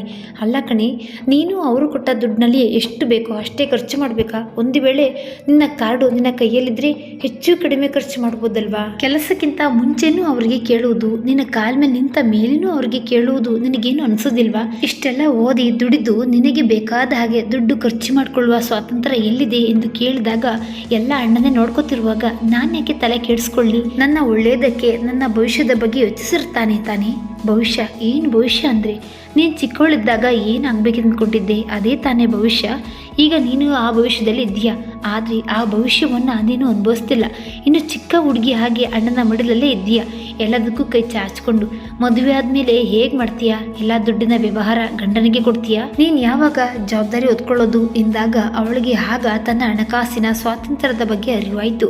ಹೌದಲ್ವಾ, ಇಷ್ಟಪಟ್ಟ ಕೆಲಸ ಸಿಕ್ಕರೆ ಏನಾಯಿತು, ಇಷ್ಟ ಬಂದ ಹಾಗೆ ಬದುಕಲು ಆಗ್ತಿಲ್ವಲ್ಲ, ಎಲ್ಲದಕ್ಕೂ ಅಣ್ಣನಿಗೆ ಕೇಳ್ತೀನಿ, ನಾನೇ ನನ್ನ ಸಂಬಳ ಖರ್ಚುಗಳನ್ನು ನಿಭಾಯಿಸ್ಕೋದಲ್ವಾ? ಇವತ್ತಿನವರೆಗೂ ಅಪ್ಪ ಅಮ್ಮನಿಗೆ, ತಮ್ಮ ಅಣ್ಣಂದಿರ ಮಕ್ಕಳಿಗೆ ನನ್ನ ಸಂಬಳದಿಂದ ಏನೂ ಕೊಡಿಸೇ ಇಲ್ಲ ಎಂದು ಒಳ ಮನಸ್ಸು ಹೇಳಿತು. ಪ್ರತಿಮಾ 2 ವರ್ಷಗಳ ಹಿಂದೆಯೇ ಕೆಲಸಕ್ಕೆ ಸೇರಿಕೊಂಡಿದ್ದಳು. ಇಬ್ಬರು ಒಳ್ಳೆಯ ಗೆಳತಿಯರಾಗಿದ್ದರು. ಪ್ರತಿಮಾಗೆ ಆನಂದನನ್ನು ನೋಡಿದಾಗಿನಿಂದ ಅವನಲ್ಲಿಯ ಕುತಂತ್ರ ಬುದ್ಧಿಯನ್ನು ಹೇಗೋ ಅರಿತಿದ್ದಳು. ಆದರೆ ಜಾಹ್ನವಿಗೆ ಹೇಗೆ ತಿಳಿಸುವುದೆಂದು ಗೊತ್ತಾಗ್ತಿರಲಿಲ್ಲ. ಅಣ್ಣನ ಅತಿಯಾದ ಕಾಳಜಿ ಅವಳಿಗೆ ಕಿರಿಕಿರಿ ಅನ್ನಿಸ್ತಿತ್ತು. ಸಾಲದಕ್ಕೆ ಅವಳ ಸಂಬಳದ ಮೇಲೆ ಹಿಡಿತ ಪ್ರತಿಮಾಗೆ ಸಹಿಸಲು ಆಗ್ತಿರಲಿಲ್ಲ. ಕಡೆಗೂ ಈ ದಿನ ಜಾಹ್ನವಿಯ ಕಣ್ಣು ತೆರೆಸಿದಳು. ಪ್ರತಿಮಾ ಹಣಕಾಸಿನ ಸ್ವಾತಂತ್ರ್ಯದ ಬಗ್ಗೆ ಜಾಹ್ನವಿಯ ಕಣ್ಣು ತೆರೆಸಿದಳು. ಅಷ್ಟಕ್ಕೆ ಪ್ರತಿಮಾ ಸುಮ್ಮನಾಗಲಿಲ್ಲ. ನೀನು ದುಡಿದ ದುಡ್ಡಿರುವಾಗ ಅದನ್ನು ಮುಚ್ಚಿಟ್ಟು ನಿನ್ನ ವೈಯಕ್ತಿಕ ಖರ್ಚಿಗೆ ಇನ್ನು ಚಿಕ್ಕ ಮಕ್ಕಳ ಹಾಗೆ ಅಣ್ಣನಿಗೆ ಪಾಕೆಟ್ ಮನಿ ತರ ಕೇಳೋದು ನಿನಗೆ ಸರಿ ಅನ್ಸುತ್ತಾ ಎಂದು ಜೋರಾಗಿ ಕೇಳಿಯೇ ಬಿಟ್ಟಳು. ಜಾಹ್ನವಿ ನಿರುತ್ತರಳಾದಳು. ಅವಳ ಪೆಚ್ಚಾದ ಮುಖ ನೋಡಿ ಪ್ರತಿಮಾ, ಸಾರಿ ಜಾನು, ಏನೋ ನಿನ್ನ ಈ ಜೀವನ ನೋಡಿ ನೋಡಿ ನನಗೆ ಬೇಜಾರಾಗಿ ಆಗಂದೆ, ತಪ್ಪು ತಿಳಿಬೇಡ, ನಾನು ನಿನ್ನ ಒಳ್ಳೆಯದಕ್ಕೆ ಹೇಳ್ತಾ ಇದ್ದೀನಿ, ಯೋಚಿಸಿ ನೋಡು. ಜಾಹ್ನವಿ ಸಮಾಧಾನ ಮಾಡಿಕೊಂಡು ಯೋಚಿಸ್ತೀನಿ ಎಂದಳು. ದಾರಿಯುದ್ದಕ್ಕೂ ಅಣ್ಣನ ಜೊತೆ ಈ ವಿಷಯವಾಗಿ ಹೇಗೆ ಮಾತಾಡಬೇಕೆಂದು ಯೋಚಿಸಿದಳು. ಮನೆಗೆ ಹೋಗಿ ಯಾರೊಂದಿಗೂ ಮಾತಾಡದೆ ಆನಂದ್ ಬರೋವರೆಗೂ ಅವಳ ಕೋಣೆಯಲ್ಲಿಯೇ ಕುಳಿತಳು. ಅವನು ಬಂದ ಮೇಲೆ ಅವಳೆ ಚಹಾ ಮಾಡಲು ಅಡುಗೆ ಮನೆಗೆ ಹೋದಳು. ಆನಂದ್ ಕೈ ಕಾಲು ಮುಖ ತೊಳೆದುಕೊಂಡು ಬರುವಷ್ಟರಲ್ಲಿ ಕೈಲಿ ಚಹಾ ಕಪ್ ಹಿಡಿದುಕೊಂಡು ನಿಂತಿದ್ದಳು. ಅಣ್ಣ, ರೂಮಿಗೆ ಬಾ, ಸ್ವಲ್ಪ ಮಾತಾಡಬೇಕು ಎಂದಳು. ರೂಮ್ಗೆ ಹೋಗಿ ಏನು ವಿಷಯ ಜಾನು ಎಂದು ಕೇಳಿದ್ದ. ಕಾಲೇಜಿನ ವತಿಯಿಂದ ನನಗೆ ದೆಹಲಿಗೆ ಹೋಗಬೇಕಾಗಿದೆ, ಅದಕ್ಕೆ ದುಡ್ಡು ಬೇಕಾಗಿತ್ತು. ಅಷ್ಟೇನಾ? ಎಷ್ಟು ಬೇಕು? ಅದು ಅಣ್ಣ, ನನಗೆ ಈ ಸಲ ಸ್ವಲ್ಪ ಜಾಸ್ತಿನೇ ಬೇಕು. ಅಲ್ಲಿ 4-5 ದಿನ ಇರಬೇಕಾಗುತ್ತದೆ. ಫ್ರೆಂಡ್ಸ್ ಜೊತೆ ಶಾಪಿಂಗ್ ಮಾಡಬೇಕು, ಅದಕ್ಕೆ ಎಂದು ಮಾತಾಡಲು ಹಿಂಜರಿತಿದ್ದಳು. ಎಷ್ಟು ಬೇಕು ಹೇಳಮ್ಮ ಎಂದಾಗ 10,000-15 ಸಾವಿರ ಎಂದು ಬೇಕಂತಲೇ ಹೇಳಿದಳು. ಪ್ರತಿ ಸಲ 4,000-5 ಸಾವಿರ ಕೊಡ್ತಾ ಇದ್ದವನಿಗೆ ದುಪ್ಪಟ್ಟು ಹಣ ಕೊಡಬೇಕಾ ಎಂದು ಒಂದು ಕ್ಷಣ ಒಕ್ಕಾದ. ಅಷ್ಟೊಂದು ಯಾಕೆ ಜಾನು? ಹೋಗೋ ಬರೋ ಖರ್ಚು ಮತ್ತೆ ಅಲ್ಲಿ ಉಳಿದುಕೊಳ್ಳೋ ವ್ಯವಸ್ಥೆ ಎಲ್ಲ ಕಾಲೇಜ್ ಮಾಡಿದೆ ತಾನೆ? ಹೌದು, ಆದರೆ ನನಗೆ ನನ್ನ ಖರ್ಚಿಗೆ ಬೇಕಾಗಿದೆ. ಎಲ್ಲರಿಗೂ ಅಲ್ಲಿಂದ ಗಿಫ್ಟ್ ತರ್ತೀನಿ, ಅದಲ್ಲೇ ಯಾಕೆ ಬಿಡು, ಇಲ್ಲಿ ಸಿಗಲಾರ್ದ ಯಾವ ವಸ್ತು ಅಲ್ಲೇ ಸಿಗುತ್ತೆ, ಸುಮ್ಮನೆ ಖರ್ಚು. 5,000 ಕೊಟ್ಟಿರ್ತೀನಿ, ನಿನ್ನ ಊಟ ಸಣ್ಣ ಪುಟ್ಟ ಖರ್ಚುಗಳನ್ನು ಅಷ್ಟರಲ್ಲೇ ನಿಭಾಯಿಸು ಏನು ಎಂದು ಹೇಳಿ ಅಲ್ಲಿಂದ ಎದ್ದು ಹೋದ. ಜಾಹ್ನವಿಗೆ ಈಗ ಪ್ರತಿಮಾ ಹೇಳಿದ ಮಾತು 100ಕ್ಕೆ 100 ಸತ್ಯ ಎನಿಸಿತು. ಮರುದಿನ ಕಾಲೇಜಿಗೆ ಹೋಗಿ ಪ್ರತಿಮಾಗೆ ನಡೆದ ವಿಷಯ ಹೇಳಿದಳು. ಅಷ್ಟೇನಾ, ತುಂಬ ಯೋಚಿಸ್ಬೇಡ, ಬಾ ಬ್ಯಾಂಕಿಗೆ ಹೋಗಿ ದುಡ್ಡು ತೆಗೆದುಕೊಂಡು ಬರೋಣ. ನನ್ನ ಹತ್ರ ಚೆಕ್ ಬುಕ್ ಪಾಸ್ಬುಕ್ ಇಲ್ಲ, ಸಿಗ್ನೇಚರ್ ಆದರೂ ನೆನಪಿದೆ ತಾನೆ? ಹ್ಞೂ, ಆದರೆ ಅಣ್ಣನಿಗೆ ಗೊತ್ತಾಗಲಿ ಬಿಡು, ನಿನ್ನ ಅಕೌಂಟಿಂದ ನಿನ್ನ ದುಡ್ಡು ತೆಗಿತಾ ಇದ್ದೀಯ, ದರೋಡೆ ಮಾಡ್ತಿಲ್ಲ, ಬಾ ಎಂದು ಇಬ್ಬರು ಬಿಡುವಿನ ಸಮಯದಲ್ಲಿ ಬ್ಯಾಂಕಿಗೆ ಹೋದ್ರು. ಅಲ್ಲಿ ದುಡ್ಡು ತೆಗೆಯುವ ಸ್ಲಿಪ್ ತೆಗೆದುಕೊಂಡು 15,000 ನಗದನ್ನು ತೆಗೆದಳು. ದುಡ್ಡು ಖಾತೆಯಿಂದ ಡೆಬಿಟ್ ಆದ ತಕ್ಷಣವೇ ಆನಂದನ ಫೋನ್ಗೆ ಬ್ಯಾಂಕಿಂದ ಸಂದೇಶ ಹೋಯಿತು. ಕೆಲಸದಲ್ಲಿ ವ್ಯಸ್ತನಿದ್ದ ಕಾರಣ ಅವನು ಅದನ್ನು ಗಮನಿಸಲಿಲ್ಲ. ಪ್ರತಿಮಾ ಬ್ಯಾಂಕ್ ಸಿಬ್ಬಂದಿಗೆ ಹಳೆಯ ಪಾಸ್ಬುಕ್ ಕಳೆದೋಗಿದೆ ಎಂದು ಪತ್ರ ಬರೆದುಕೊಟ್ಟು ಒಂದು ಹೊಸ ಪಾಸ್ಬುಕ್ ಕೊಡಲು ಹೇಳಿದಳು. ಹೊಸ ಪಾಸ್ಬುಕ್ಕಿನಲ್ಲಿ ಕಳೆದ 6 ತಿಂಗಳ ಲೇವಾದೇವಿ ಪ್ರಿಂಟ್ ಮಾಡಿ ಕೊಟ್ಟರು. ಅದನ್ನು ನೋಡಿ ಇಬ್ಬರಿಗೂ ಆಶ್ಚರ್ಯವಾಯಿತು. ಅವಳ ಡೆಬಿಟ್ ಕಾರ್ಡ್ ಉಪಯೋಗಿಸಿ ಮಾಡಿದ ಖರ್ಚುಗಳ ಪಟ್ಟಿಯೇ ಇತ್ತು ಅಲ್ಲಿ. ಅಲ್ಲ ಜಾನು, ನಿನಗೆ ಇವುಗಳ ಮೆಸೇಜ್ ಬಂದೇ ಇಲ್ವಾ? ಇಲ್ಲ, ಅಣ್ಣನ ಫೋನ್ಗೆ ಹೋಗುತ್ತೇನೋ. ಯಾವ ಹ್ಯಾಂಗನಲ್ಲಿ ಲೆಕ್ಚರರ್ ನೀನು? ಇಷ್ಟು ಓದಿ ಏನು ಪ್ರಯೋಜನ? ನಿನ್ನ ಅರ್ಧಕ್ಕರ್ಧ ಸಂಬಳ ನಿಮ್ಮ ಅಣ್ಣನೇ ಖರ್ಚು ಮಾಡ್ತಿದ್ದಾನೆ, ನಿನಗೆ ಗೊತ್ತೇ ಆಗ್ತಿಲ್ವಾ? ಪ್ರತಿಮಾಳ ಮುಂದೆ ಒಂದು ತರಹದ ಅವಮಾನವಾಗಿ ಅವಳ ಕಣ್ಣಲ್ಲಿ ನೀರು ಬಂತು. ಮನಸ್ಸು ಒಡೆದು ಹೋಯಿತು. ಅಣ್ಣ ಹೀಗ್ಯಾಕೆ ಮಾಡ್ದ ಎಂದು ದುಃಖಿಸಿದಳು. ಅವಳನ್ನು ಸಂತೈಸಲು ಪಕ್ಕದ ಉಪಹಾರ ದರ್ಶಿನಿಗೆ ಕರೆದುಕೊಂಡು ಹೋದಳು. ಅಲ್ಲಿ ಕುಳಿತು, ನೋಡು ಜಾನು, ದಯವಿಟ್ಟು ನನ್ನನ್ನು ತಪ್ಪು ತಿಳಿಬೇಡ. ನನಗೆ ಯಾಕೋ ಅನ್ನಿಸ್ತಿದೆ ನಿನ್ನ ಮದುವೆ ಸಹ ನಿಮ್ಮ ಅಣ್ಣನೇ ಮುಂದೂಡ್ತಿದ್ದಾನೆ ಅಂತ. ಇಲ್ಲ ಅಂದರೆ ನೀನೇ ಹೇಳು, ನಿನ್ನನ್ನು ಯಾರಾದರೂ ಯಾಕೆ ರಿಜೆಕ್ಟ್ ಮಾಡ್ತಾರೆ? ನಿನಗೆ ತಕ್ಕ ಹುಡುಗ ಅದು ಹೇಗೆ ಸಿಗ್ತಿಲ್ಲ? ಹೋದ ವರ್ಷ ಕೆಮಿಸ್ಟ್ರಿ ಲೆಕ್ಚರರ್ ನಿನ್ನ ಮದುವೆ ಆಗ್ತೀನಿ ಅಂದಾಗ ಅವ್ರಿಗೇನು ಕಡಿಮೆ ಆಗಿತ್ತು ಅಂತ ನಿಮ್ಮಣ್ಣ ಬೇಡ ಅಂದರು? ಏನೋ ನನಗೆ ಗೊತ್ತಿಲ್ಲ ಪ್ರತಿಮಾ, ತಲೆ ಓಡ್ತಿಲ್ಲ. ಈಗ ಈ 15,000 ತೆಗೆದ ಮೆಸೇಜ್ ಅವರಿಗೆ ಹೋಗಿರುತ್ತೆ. ಅವ್ರು ಕೇಳಿದರೆ ನೀನು ಎದುರುವ ಅಥವಾ ಕಾರಣ ಹೇಳುವ ಅವಶ್ಯಕತೆ ಇಲ್ಲ. ನನಗೆ ಬೇಕಾಗಿತ್ತು, ನಾನು ತಗೊಂಡೆ ಅಂತ ಅಷ್ಟೇ ಹೇಳು. ಏನಾಗುತ್ತೋ ನನಗಂತೂ ಗೊತ್ತಿಲ್ಲ, ಹೇಗೋ ನಿಭಾಯಿಸ್ತೀನಿ ಎಂದು ಧೈರ್ಯ ತಂದುಕೊಂಡಳು. ಪ್ರತಿಮಾ ಮತ್ತು ಜಾಹ್ನವಿ ಇಬ್ಬರು ಬ್ಯಾಂಕಿಗೆ ಹೋಗಿ ಹಣ ತೆಗೆದು ಹೊಸ ಪಾಸ್ಬುಕ್ ತೆಗೆದುಕೊಂಡು ಬರುತ್ತಾರೆ. ಆನಂದ ಮಾಡಿದ ಖರ್ಚಿನ ಬಗ್ಗೆ ಗೊತ್ತಾಗುತ್ತದೆ. ಆ ದಿನವೆಲ್ಲ ಜಾಹ್ನವಿ ಬೇಜಾರಿನಲ್ಲೇ ಕಳೆದಳು. ಮನೆಗೆ ಹೋದ್ಮೇಲೆ ಏನೆಲ್ಲ ಕತೆ ನಡೆಯಿತೋ ಎಂದು ಯೋಚಿಸಿ ಸುಸ್ತಾಗಿದ್ದಳು. ಆನಂದ್ ಜಾಹ್ನವಿಗಾಗಿ ದುಡ್ಡು ತೆಗೆಯಲು ATMಗೆ ಹೋಗುತ್ತಾನೆ. ತನ್ನ ಖರ್ಚಿಗೂ ಬೇಕೆಂದು 6,000 ರೂಪಾಯಿಯನ್ನು ತೆಗೆಯುತ್ತಾನೆ. ರಸೀದಿಯಲ್ಲಿ ಬಂದ ಉಳಿದ ಮೊತ್ತ ನೋಡಿ ಗಲಿಬಿಲಿಗೊಂಡು ಫೋನಿಗೆ ಬಂದ ಸಂದೇಶವನ್ನು ನೋಡುತ್ತಾನೆ. ಅಲ್ಲಿಯೂ ಸಹ ಅದೇ ಮೊತ್ತ. ಇಂದಿನ ಸಂದೇಶವನ್ನು ನೋಡಿ 15,000 ಯಾರು ತೆಗೆದುಕೊಂಡ್ರು ಎಂದು ತಲೆ ಕೆಡಿಸಿಕೊಳ್ತಾನೆ. ಅವನಿಗೆ ಜಾಹ್ನವಿ ಮೇಲೆ ಸಂಶಯವೇ ಬರುವುದಿಲ್ಲ. ಅವಳಿಗೆ ಬ್ಯಾಂಕ್ ವ್ಯವಹಾರ ಮಾಡಲು ಬರುವುದಿಲ್ಲ ಎಂದು ತಿಳಿದುಕೊಂಡಿರ್ತಾನೆ. ಬ್ಯಾಂಕಿನವರೇ ತಪ್ಪಾಗಿ ಖಾತೆ ಸಂಖ್ಯೆ ಟೈಪ್ ಮಾಡಿ ದುಡ್ಡು ತೆಗೆದುಕೊಟ್ಟಿರಬೇಕು. ಅಲ್ಲಿಯೇ ಹೋಗಿ ಕೇಳಬೇಕು ಎಂದುಕೊಂಡು ಸುಮ್ಮನಾಗ್ತಾನೆ. ಮನೆಗೆ ಬಂದು ಜಾಹ್ನವಿಗೆ ಕರೆದು 5,000 ಕೊಟ್ಟು ಹುಷಾರಾಗಿ ನೋಡಿಕೊಂಡು ಖರ್ಚು ಮಾಡು ಎಂದು ಹೇಳುತ್ತಾನೆ. ಅವಳು ನಿರ್ಲಿಪ್ತಳಾಗಿ ಏನೂ ಉತ್ತರಿಸದೆ ಕೊಟ್ಟ ದುಡ್ಡನ್ನು ತೆಗೆದುಕೊಳ್ಳುತ್ತಾಳೆ. 15,000ದ ಬಗ್ಗೆ ಏನು ಕೇಳ್ತಿಲ್ವಲ್ಲ ಎಂದು ಸಂಶಯ ಬರುತ್ತದೆ. ಅವನಾಗೆ ಕೇಳಿದಾಗ ಹೇಳಿದ್ರಾಯ್ತು ಎಂದು ಸುಮ್ಮನಾಗುತ್ತಾಳೆ. ಕಳೆದ 2 ದಿನಗಳಿಂದ ಏನು ಮಾತಾಡದೆ ಸುಮ್ಮನಿರುವ ಜಾಹ್ನವಿಯನ್ನು ಅನಿತಾ ಗಮನಿಸುತ್ತಲೇ ಇರುತ್ತಾಳೆ. ಆನಂದ್ ಊಟ ಆದಮೇಲೆ ಒಂದು ಸುತ್ತು ವಿವರಿಸಲು ಹೊರಗೆ ಹೋದ ಸಮಯದಲ್ಲಿ ಅನಿತಾ, ಜಾಹ್ನವಿ ಯಾಕೆ ನಿನ್ನಿಂದ ಸುಮ್ಮಿದ್ದೀಯಾ? ಕಾಲೇಜಿನಲ್ಲಿ ಎಲ್ಲ ಸರಿಯಾಗಿದೆ ತಾನೆ? ಯಾರಾದರೂ ಏನಾದರೂ ಅಂದ್ರಾ? ಇಲ್ಲ ಅದಕ್ಕೆ ಯಾಕೋ ಮನಸ್ಸು ಸರಿ ಇಲ್ಲ, ಎಲ್ಲಿಗಾದರೂ ಹೋಗಬೇಕು ಅನ್ನಿಸ್ತಿದೆ. ದಿನ ಇದೇ ದಿನಚರಿ ಬೋರ್ ಆಗಿದೆ. ಅಷ್ಟೇನಾ? ಮುಂದಿನ ವಾರ ದೆಹಲಿಗೆ ಹೋಗ್ತಾ ಇದೆಯಲ್ಲ, ಏನೋ ಬೇರೆ ವಿಷಯ ಇದೆ. ನೀನು ಹೇಳ್ತಿಲ್ಲ ಅಲ್ಲ, ಅಣ್ಣನ ಒಳ ಹಿಚ್ಚೆ ಅದಕ್ಕೆಗೆ ಏನಾದರೂ ಗೊತ್ತಿರ್ಬೋದು ಎಂದು ತಿಳಿಯಲು. ಅದಕ್ಕೆ ಅದು ಏನಂದರೆ, ಸುಮಾರು 1 ವರ್ಷದ ಹಿಂದೆ ನಮ್ಮ ಕಾಲೇಜಿನ ಕೆಮಿಸ್ಟ್ರಿ ಲೆಕ್ಚರರ್ ಒಬ್ಬರು ನನ್ನ ಮದುವೆ ಆಗಬೇಕು ಅಂದ್ಕೊಂಡಿದ್ರು. ನೋಡೋದು ಚೆನ್ನಾಗೇ ಇದ್ದಾರೆ, ಒಳ್ಳೆಯ ಸ್ವಭಾವ, ಆಸ್ತಿ, ಅಂತಸ್ತು ಎಲ್ಲ ಚೆನ್ನಾಗೇ ಇದೆ. ನಾನು ಅವರಿಗೆ ಅಣ್ಣನ ಹತ್ರ ಈ ವಿಷಯವಾಗಿ ಮಾತಾಡಿ ಎಂದು ಹೇಳಿದ್ದೆ. ಅಣ್ಣ ಅವರನ್ನು ರಿಜೆಕ್ಟ್ ಮಾಡಿದ್ದನಂತೆ. ಯಾಕೆ ಅಂತ ಗೊತ್ತಾಗಲಿಲ್ಲ. ಹೀಗೆ ನೋಡಿದರೆ ನನ್ನ ಗೆಳೆತಿಯರು ಅಂತಹ ಒಳ್ಳೆಯ ಮನುಷ್ಯನನ್ನು ಯಾಕೆ ರಿಜೆಕ್ಟ್ ಮಾಡಿಸ್ದೆ? ನಿನಗೆ ತಕ್ಕನಾದ ಹುಡುಗ ಇದ್ದ, ನಿನಗೂ ವಯಸ್ಸಾಗ್ತಾ ಇದೆ, ನಿನಗಿಂದು ಎಂಥ ಹುಡುಗ ಬೇಕು ಅಂತ ಕೇಳ್ತಿದ್ದಾರೆ. ಎಷ್ಟು ದಿನ ಅಂತ ಇಲ್ಲ ನಿಮ್ಮ ಮನೆಯಲ್ಲೇ ಇರಲಿ, ನನಗೂ ನನ್ನದು ಅಂತ ಒಂದು ಮನೆ ಬೇಕು ಅಂತ ಅನ್ನಿಸ್ತಾ ಇದೆ ಎಂದು ಅವಳ ಮನಸ್ಸಿನಲ್ಲಿದ್ದುದನ್ನೆಲ್ಲ ಹೇಳಿಬಿಟ್ಟಳು. ನಾದಿನಿಯ ಈ ಅವಸ್ಥೆ ನೋಡಿ ಅನಿತಾಳಿಗೆ ಬೇಸರವಾಯಿತು. ಒಬ್ಬ ಒಳ್ಳೆಯ ಗೆಳತಿಯ ಹಾಗೆ ನನಗೆ ಈ ವಿಷಯ ಹೇಳಿ ಒಳ್ಳೇದು ಮಾಡಿದೆ.